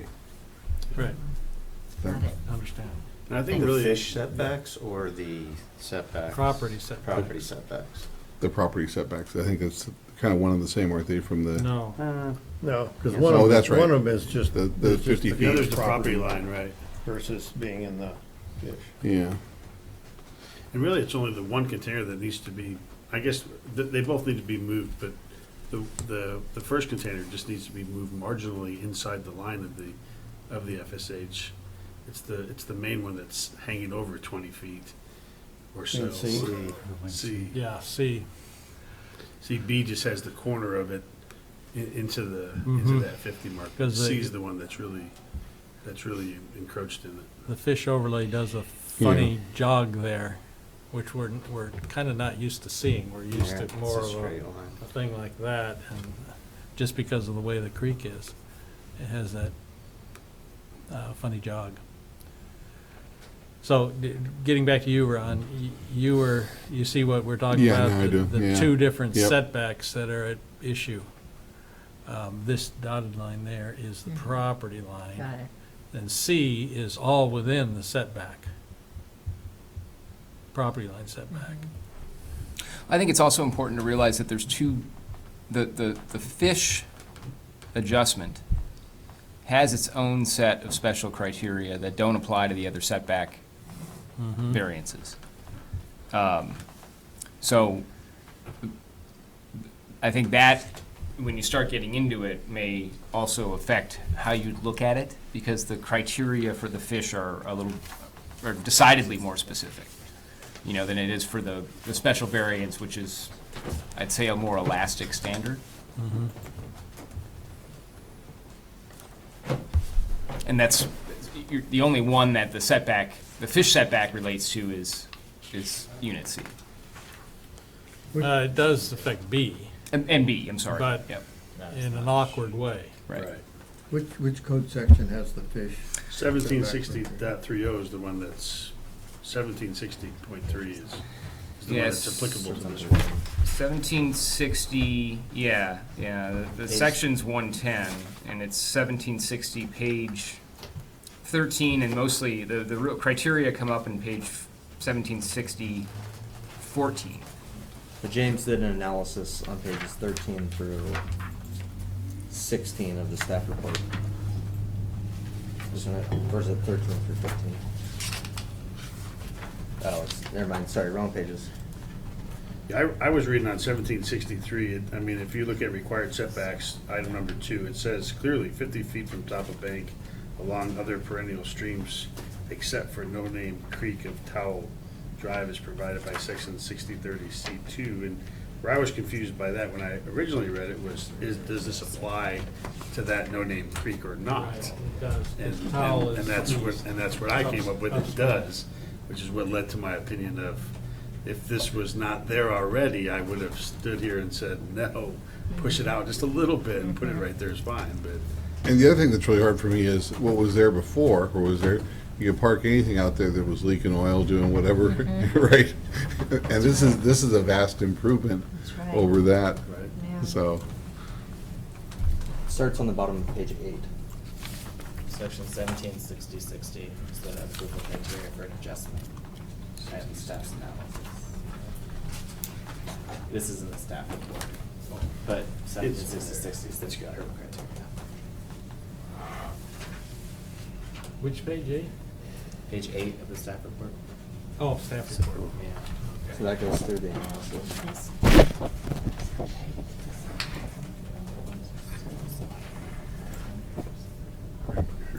I'm not sure how much cleaner.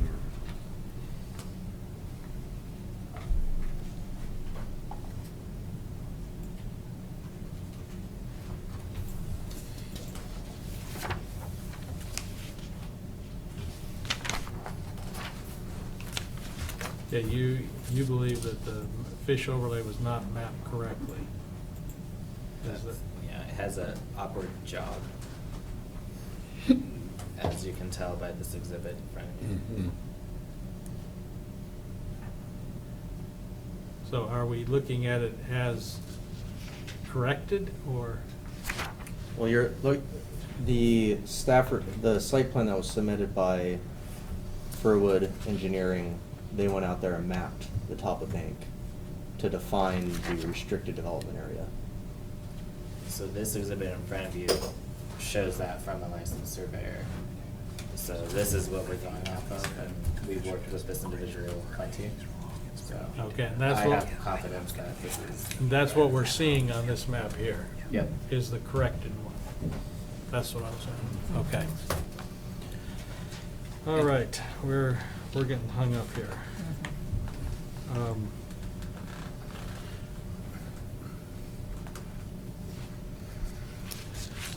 There has been some allusion to some thoughts of having them move the structure, and particularly C.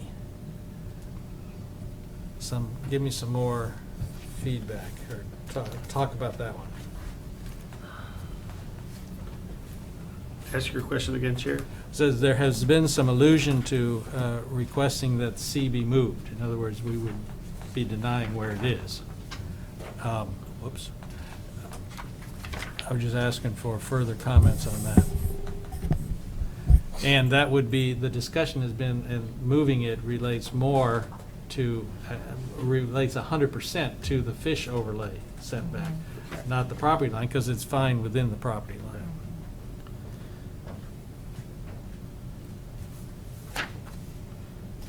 And Ron, you had kind of alluded to that, to having it moved, and,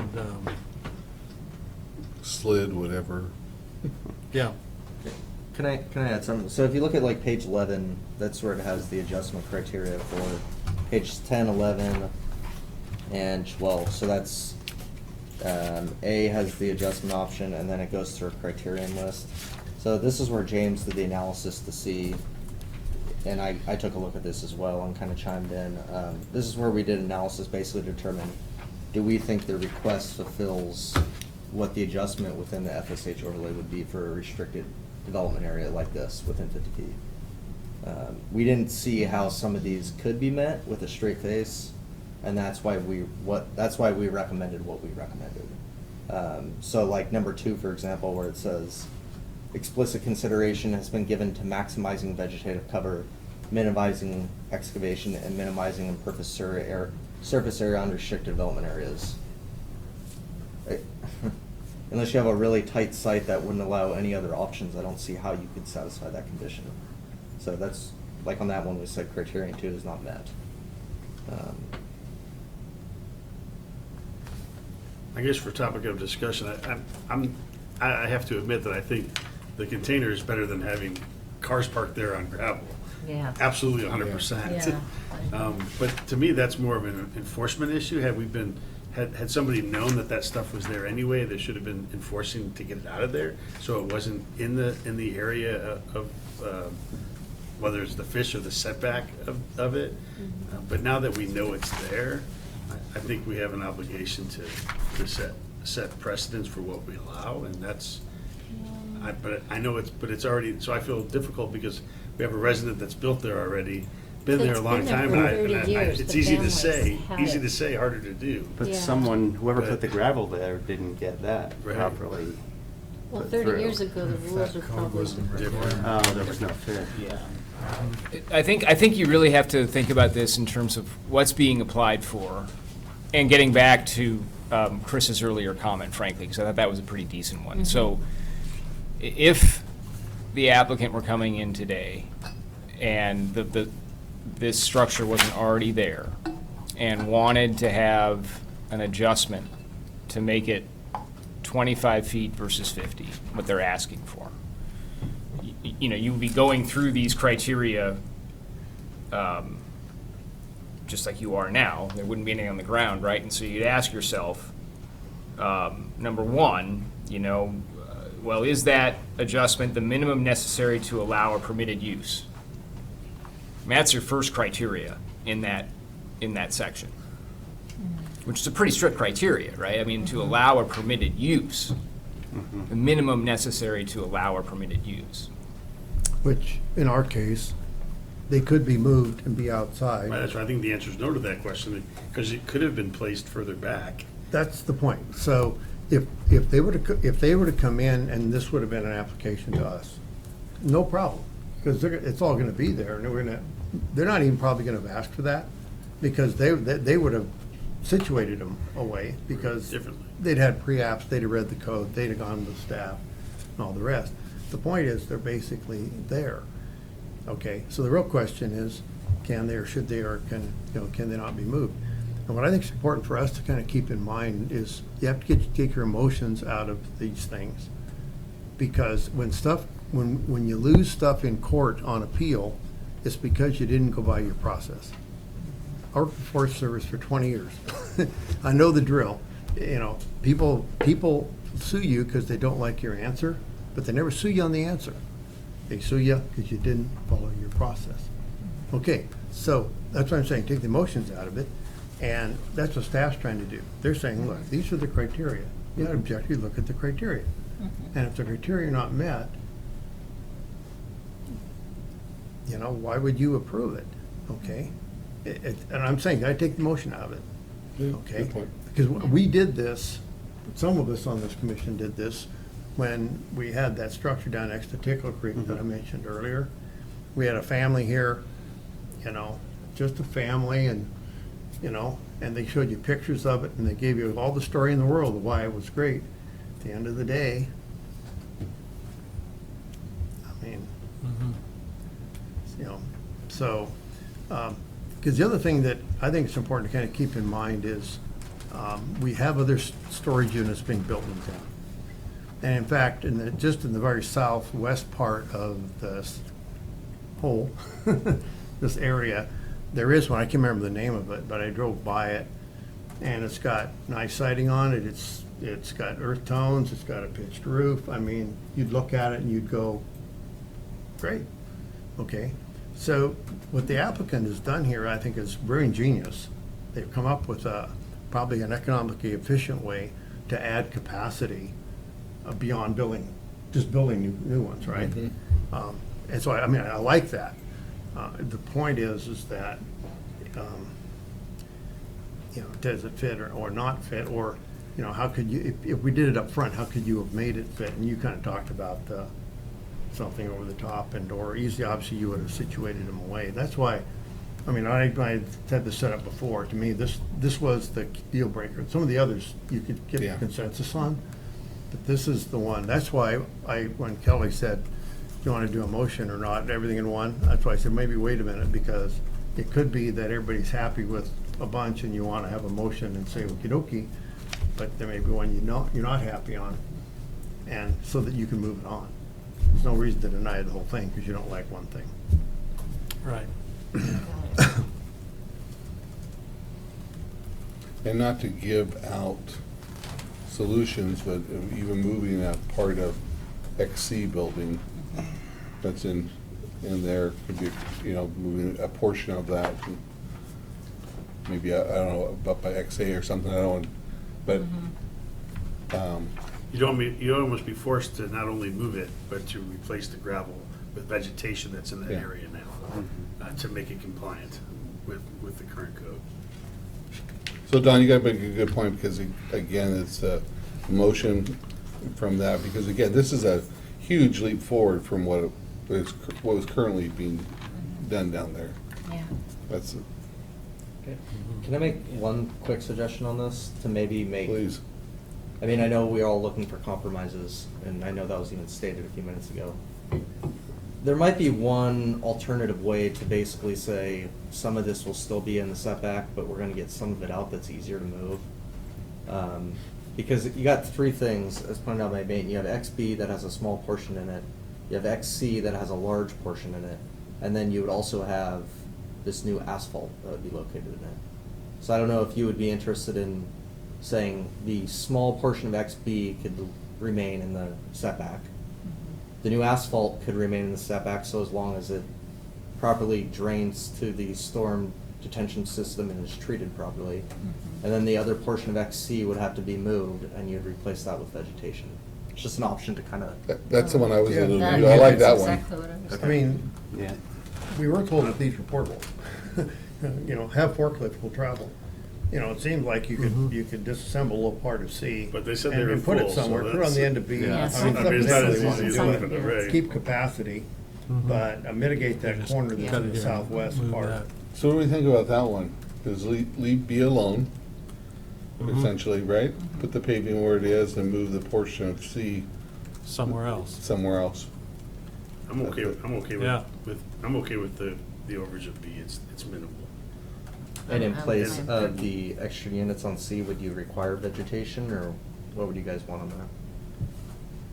What would be your Yeah. I suggestion? think we have to. Well, we Yeah. just leave it up to staff. Well, you'd say vegetation, and like we usually do, leave it to you guys to work with the applicant to what's acceptable. If we don't, we're reverting back to where we were, where it would have gravel with Yeah. potential vehicles on it. Right, well, and I think the Mhm. vegetation also kind of offsets the other pavement, the new asphalt. Yeah, 'cause you're You're putting a new asphalt near a creek, so Yeah, and even if you, that's a good. if As long as you this drains chop off properly, the it's bottom okay. of XC, you're Where's gonna it still gonna have drain? this blacktop all the way back here. Is that black line there essentially a drain? In other words, there's a hole there right in the middle of the yellow dot. Is that a drain? It's gonna drain. in. think Catch so. basin. Yeah, so even if you paved that, and it was in the fish, you would be controlling the water. Off of it. It's going down into the lot, not over to. Yeah, it's going, that's what I was asking, if that's a storm drain, basically. And that hole right there it's, that piece of asphalt's not going this way, that asphalt's going like this or going toward, everything's draining to some catch basin. The reason why, the reason why I hinted at that is because I think the adjustment criterion that James went through. Six allows you guys or Yeah. the director to make recommendations or may impose any reasonable condition necessary to mitigate identified impacts resulting from development or otherwise restricted development areas. I would also recommend maybe at this time asking the question, because you're free to do that to the applicants if that would be amendable option for them potentially. That's just a recommendation. I would not stress, but identify there are 6 criteria, and we're still on criteria number 1 of 6. So maybe going through all 6 prior to making any definitive recommendation.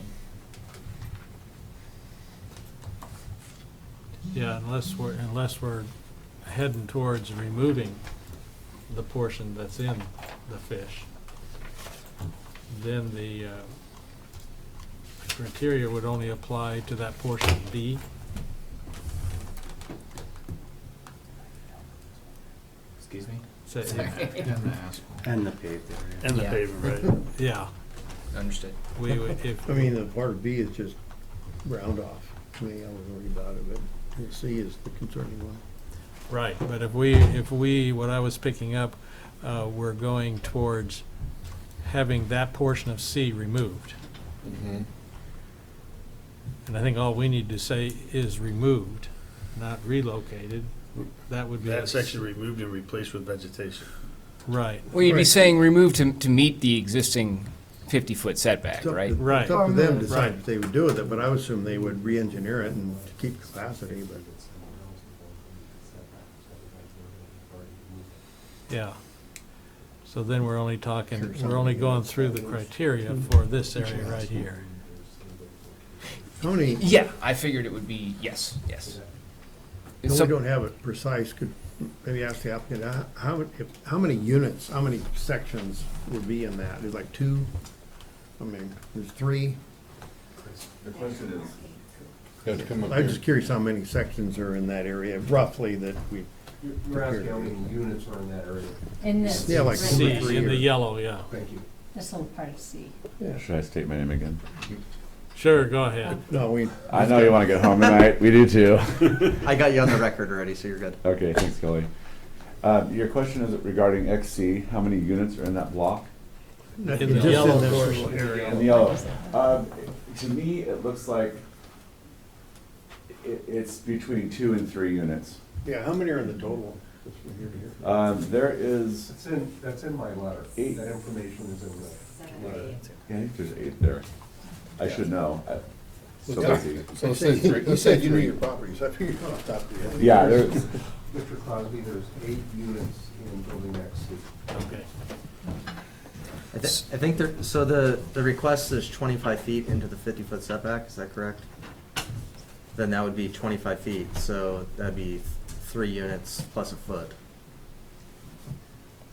So you could just make the condition that they remove 3 units, and then there might be like a foot into there, but, Yeah, I would say that. That's Yeah. kind of like the round off that's Yeah, gonna be. that would- because 20, if they're 8 feet wide each, is that correct?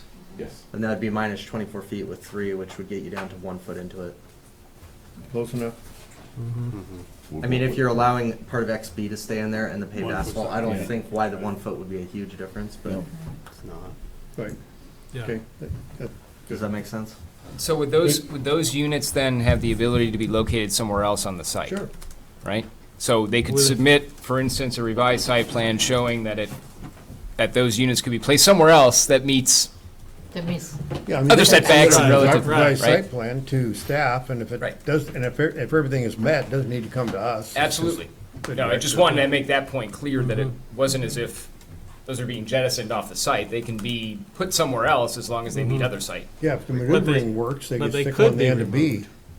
And they could be removed Sure, totally. right. But that wasn't necessarily, you weren't, No. that part of your condition was, and if they fit somewhere else on the site and meet other setbacks, et cetera, that's fine.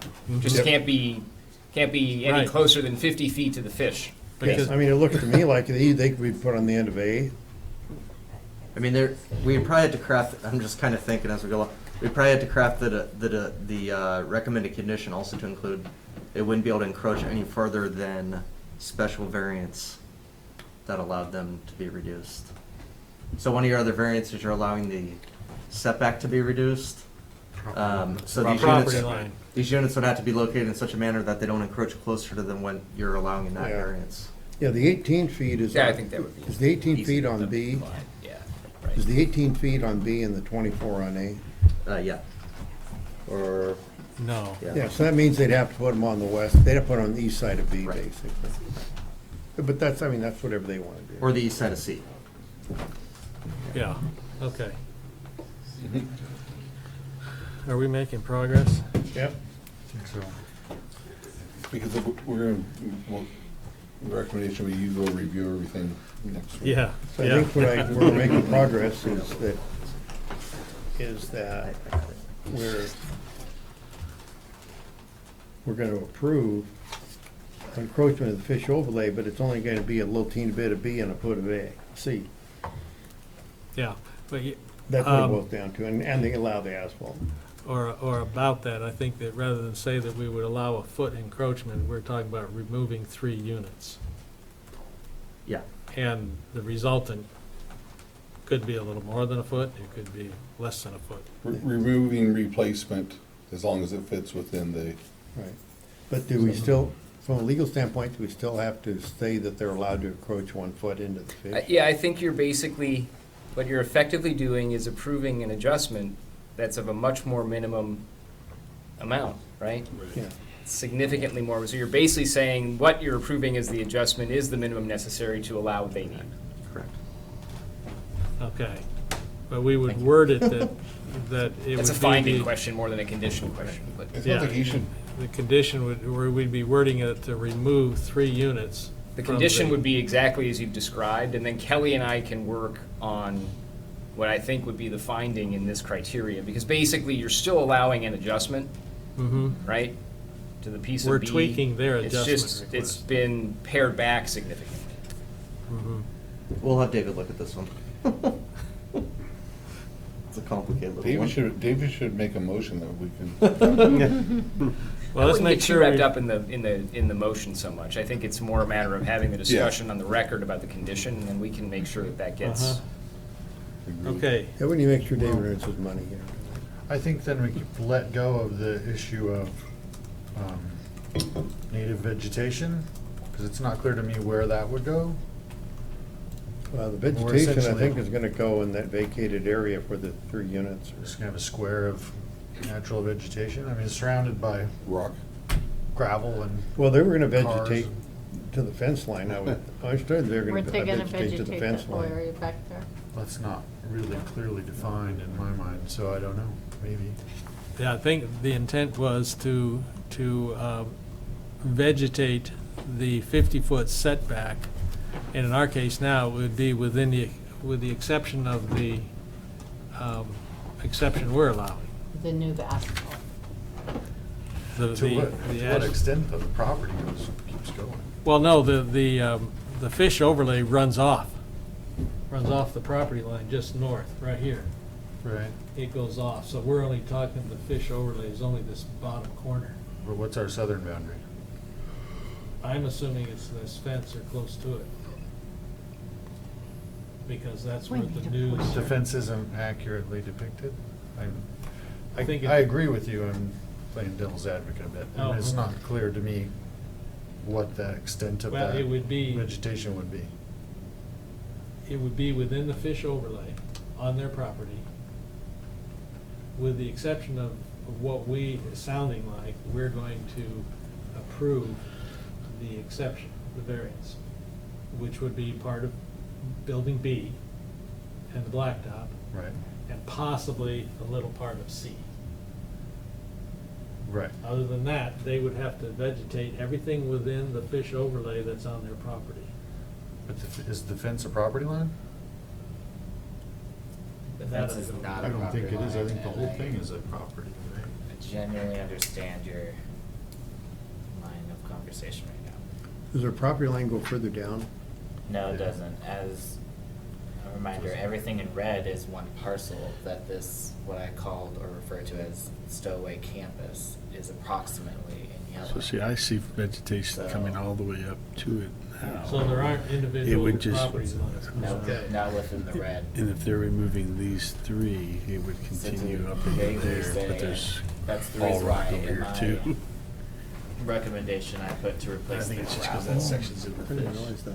Because The whole that's thing is red. on That's the way I site of the Stow-A. see it. campus. The gravel exists Yeah. currently. Yeah. But the gravel where the cars are parked aren't in the fish, right? Let me grab They're in their Let me issue see if I development. That Right is, now. but Yeah. that's being used by different organizations. I mean, I think how you could make it clearly, I see Todd's point, but I think it's easy to remedy. I think all you'd have to do is say, and revegetate the area within the leased portion for Stow-A-Way. Yeah. And then all the other locations on the site don't apply. Because where the towing company is, that's not part of the lease for the mini storage facility. Or anything south of that. So I think you could easily remedy it by saying that. By limiting it to the area on the west property line of the Stow-A-Way leased area. Okay. That's what I would recommend. Is that where basically you're talking about from building C to the area of the creek essentially? Is that where that runs? Essentially, Yeah. we're trying to capture Yep. anything within the fenced, leased area of Stow. But anything Yeah, south we're- of that where the vehicles are parked or south of that wouldn't be Would not apply. up for consideration with this. Yeah, so they're vegetating within their leased portion. I mean, they own the property and also own the storage units, but I think we could work with them to define what area is the Stow-A area and what other areas do you lease out to other companies. And then that area would be the area they would revegetate, the area on their Stow-A site. I understand. I understand. That's 2 of us. That's pretty good. I was gonna say, it's 3, we're up to for 9:30, That- talking about that area, gravel and that vegetation. area I that's love it. within the yellow line, essentially, they have a lease on. Well, no, because they also own the whole red area. Okay. It should be, I mean, but that's not part of the subject application, right? Correct. So, I don't think it goes to where they have an ownership interest as much as it is the boundaries of what they're applying for. Right. Right. Which will be remedied by an updated site plan. Okay. I think, A plus one. I think we are at a point where we can close the public hearing, so I don't get myself in trouble. Like I have I agree. occasion and forget to do that. I move we close the public hearing. I second that. Moved, seconded to close the public hearing. 9:28. All in favor say aye. Aye. Okay. We can do this with one multifaceted motion. Think so. Give it a run.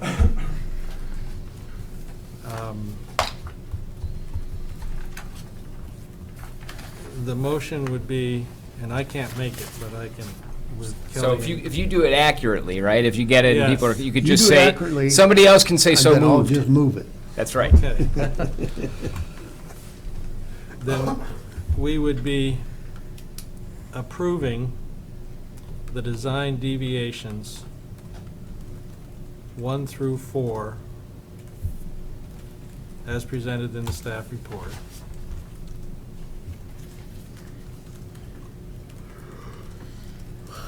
We would approve a special variance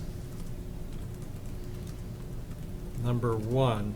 This is the property line setbacks. And include the condition that the applicant replace the gravel located in the RDA.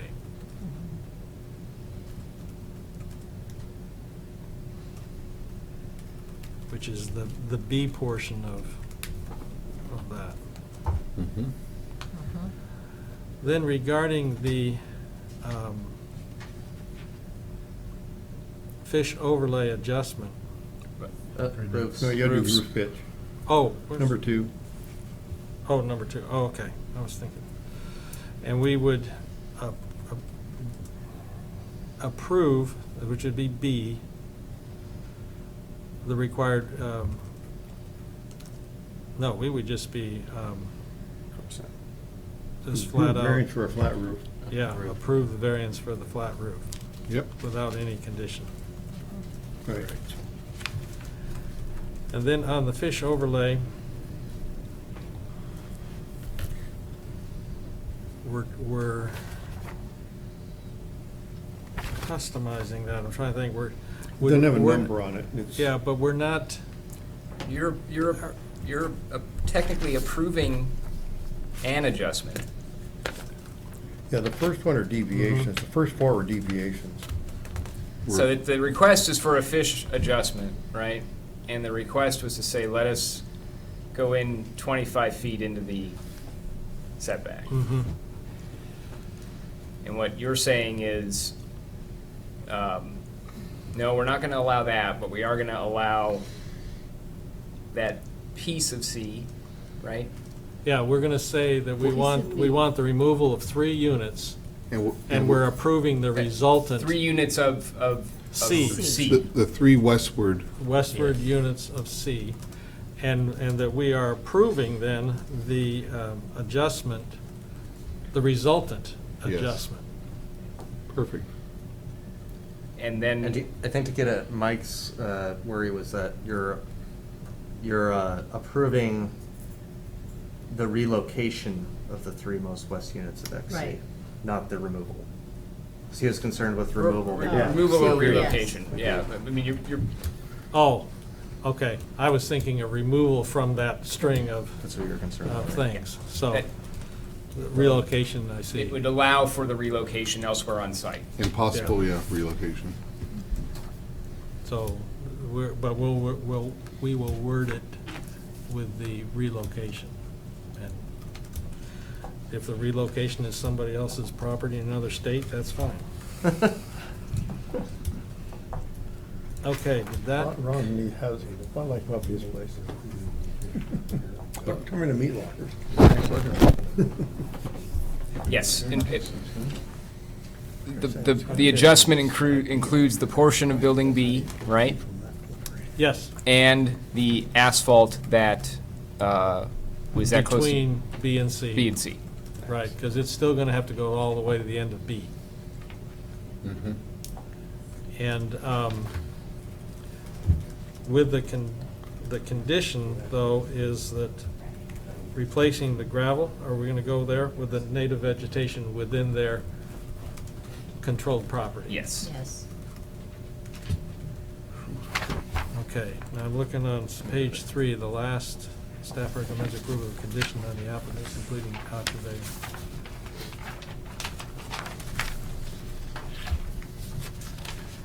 Okay. So what about the other conditions? I think that's what they're. On page 3, that's what I'm looking at now. Oh, okay, sorry. Maybe occupancy things. Run over those again. Improve all driveways, aisles, and turnarounds associated with on-site maneuvering. It's fine. Or provide an improved aisle between the proposed pavement and existing pavement, along with an internal circulation plan as to how the site will limit access to A, B, and C to the improved aisles. So you're suggesting, you're recommending one of those two as a condition. Yes. Quickly describe the difference. Alright, so looking at this exhibit that's on your, Uh-huh. screens, sorry. You see the existing gravel in light gray, and then the dark gray is the pavement. In order to meet code, we would need a complete aisle that would go from the existing paved to the new units. Right now, we have a bit of a gap. They would have to traverse over gravel. So I see. one would be require them to improve all of the gravel, or provide us one entrance and pathway, whether that's from the west side or the east side, that would be completely paved, as well as the patrons of those units could only traverse over that. Because we have to ensure that the new pavement is being Yeah, applied that's what I to was the new wondering. units. I don't remember So which side of the units are they on, both sides or they just the can't middle? guarantee that. It seems most applicable to have everything. Oh, because it's both ways. They got two ways, right? I see. Okay. To have everything improved is a lot of blacktop. So you could pave between buildings B and C Well, B is the option that, and meet those? Right, that would give, that would be, XB, but- Well, B and C is already paved. No, not XB and XC. Building B and building C. The I two know, I'm long saying buildings. that's already paved. They're talking about the existing building C and existing building. the two long ones. Yeah, that's already paved. Oh, really? Yeah. It shows us Oh. gravel. Is gravel. Not a- Oh, that is existing? It's concrete, yeah. oh, so it's done. Okay. So If you it's, look on here, that's all concrete already. Well, Yeah, then- so it's all concrete? Yes. Well, then they're already connected. So it's not a problem. what's the issue then? So the issue is if you look on, so that's all concrete. Oh, I see. In between A and B is all concrete, in between B and C is all concrete. And then to the south of C, there's a small path of concrete. Okay. Oh. So what Okay. we're saying basically is you would widen that to be a two-way drive aisle, because they're showing two arrows there. Uh-huh, uh-huh. Oh, I see. Okay. They're talking about Oh. that here. I think that would be the best thing to do, is to have a wide enough path, such as between buildings B and C, to accommodate two-way to the south of C, And that's option B. kind of. I mean, you guys can make whatever condition you want, it's more just, we're pointing out that I think with the movements that is being shown on the site plan, it does not meet city code. And so James is basically saying, pave it all, which would be the easiest to meet code, except it would be the most expensive. Or the other option is to show a circulation plan of how you'd get to XA, XB, and XC with the current paving. Did you guys have any issues with this one? Or just, I think the other option is just increase the pavement south of C to be wider, like between B and C. Yeah. So he's saying that this is gravel here? Okay. What do you think about that? You understand all those options? Pick one. Yeah. C. Pick one, C, C, what Kelly had Up in said here. is I see two. it. I saw it on that. or, Go ahead. that's a specific thing of B. There's 3 lanes of travel. B is provide an improved aisle between the proposed pavement and existing pavement. So let's leave it at B. If we left it at B, Yep, you're right. that's just saying to do it along C is just specifying how to do it. Way to go. You're right. You guys? Yeah. Yep. Understand. Okay. James, we have elected B rather than specifying expanding the concrete along building C, which we were thinking that's just a further specification of B. Okay. Yes. I mean, B really allows staff to work with them. Yes, to come up exactly. with yeah. Right. They may have, I mean, the way I look at it, they may have enough concrete right now to create that circular plan, and we're just not able to see it. Mhm. Or they may need to improve that width a little bit. Did I miraculously cover everything? You did. Yeah, and I so moved. Well, and with all the rest of the conditions. Right? Yeah, we assume that there were other conditions in there. Yes. Applicant sounded like they were comfortable with it, Yes. and we assume that you all are as well. Okay, it has been moved, I moved whatever he said. Second. and it's been seconded by John that we approve, where is it? File 18046, Stow-A-Way mini storage with based on the findings of facts and the conditions of approval set forth in our discussion. Yep. Whenever you're ready for a roll call. Commissioner Carlton, Yes. Commissioner Lasowski, Yes. Commissioner McLean-Wenzel, Yes. Commissioner Logan, Yes. Commissioner Mobley, Yes. Commissioner Mayton, Yes. Chairman Crosby. Yes. Motion carries. Thank you very much for your time tonight. That was the work. I don't want to keep us here any longer than we have to be, so I'll make my summary very short and sweet. We're going to have another meeting in August. I think it's August 22nd? Oh, 26th. And that will be to cover the continuance of Fun Time RV and then the, what's the other one? Oh, PG Line Center. That's at the corner of southeast corner of 362nd and Industrial Way. So the PG bought that from the old landlord out of Madras. The old tenant's not there anymore, and now PG is going to be putting in a wine center there. And they have some variances and different things that they're going to. Are they use the same building? Tear that The building big down? warehouse building is going to be used. The smaller little office building, they're actually tearing down and then building a new little office building. Oh, we struggled like hell to I get know. an ADA wrapped around that thing. We must spend 2 hours working on that ADA. Oh, No, at least. more than that. We had a court hearing about it and everything. So. Yeah, no, that little building's going bad. If you stay on this commission long enough, it just keeps Close going the public around. hearing, we haven't adjourned. Oh, do we need to? That's about all I had for tonight. The public hearing is Okay. closed. You're welcome. One, Because they had to. maybe one thing. Thank you, Chairman. And Commissioner. Thank you. Your lawyer forgot his stuff. I'm coming back. Oh. Got a lot of money invested in that. I'll take it. Just as a topic that is way, way early, but, they passed that law in the state that, government had signed yet, and it hasn't been implemented and all the rest, but at the end of the day, it sounds like it would affect Sandy.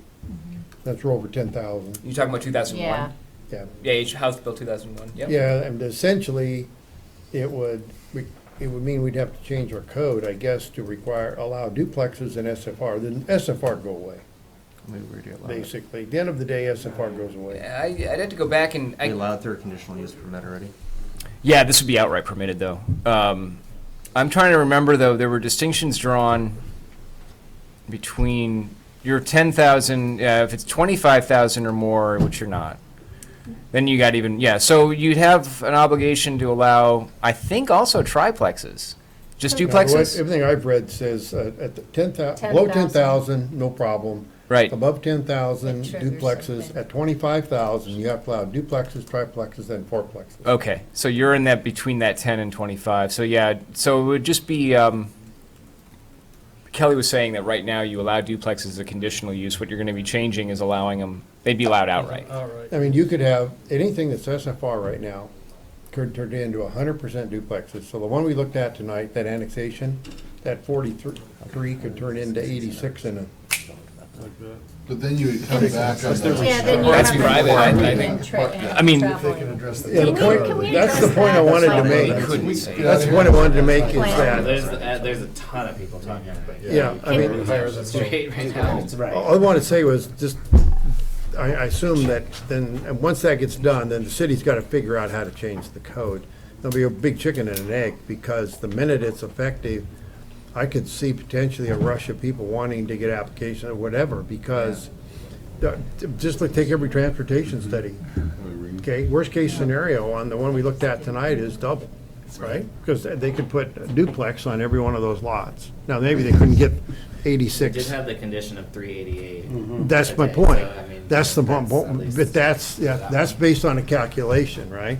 So this whole thing could get real interesting for anything that's new, because every developer wants to make the most out of their property they can. That's what I've learned on this commission. They'll slam as many residences on the piece of property and make as much money as they can. So that's, Just hit 'em. my bet is we'll start to see, and that was what we had. Remember, we, in our whole urban growth development study, our big concern was we didn't have, FSL, we didn't have. yeah, no, the all of density that. question's always been an issue out here. 5,000 square foot lots, well, now in a 5,000 square foot lot, you can put a duplex. Yeah. Yeah, the density will still have to be met though. Yeah. So that will restrict As well, every yeah. lot from turning. We have, Can we I have make a some, request that we do we like a have little s- work session, 20 minutes ahead of time on another meeting after everybody's had a chance to digest the information? it'll be coming. But Yeah. right now, I know I've got Yeah, I know. 7 people that want to go home, so, and some that are just anxious to make a motion. Go ahead, make a motion. We don't want to talk about that. Okay, I motion that we adjourn. Been moved and seconded that we adjourn. Who All in seconded that? favor? Aye. Say aye. Aye. It was Todd. Okay. Thank you. For Todd. Yeah, you're- I throw a bit more paper away. So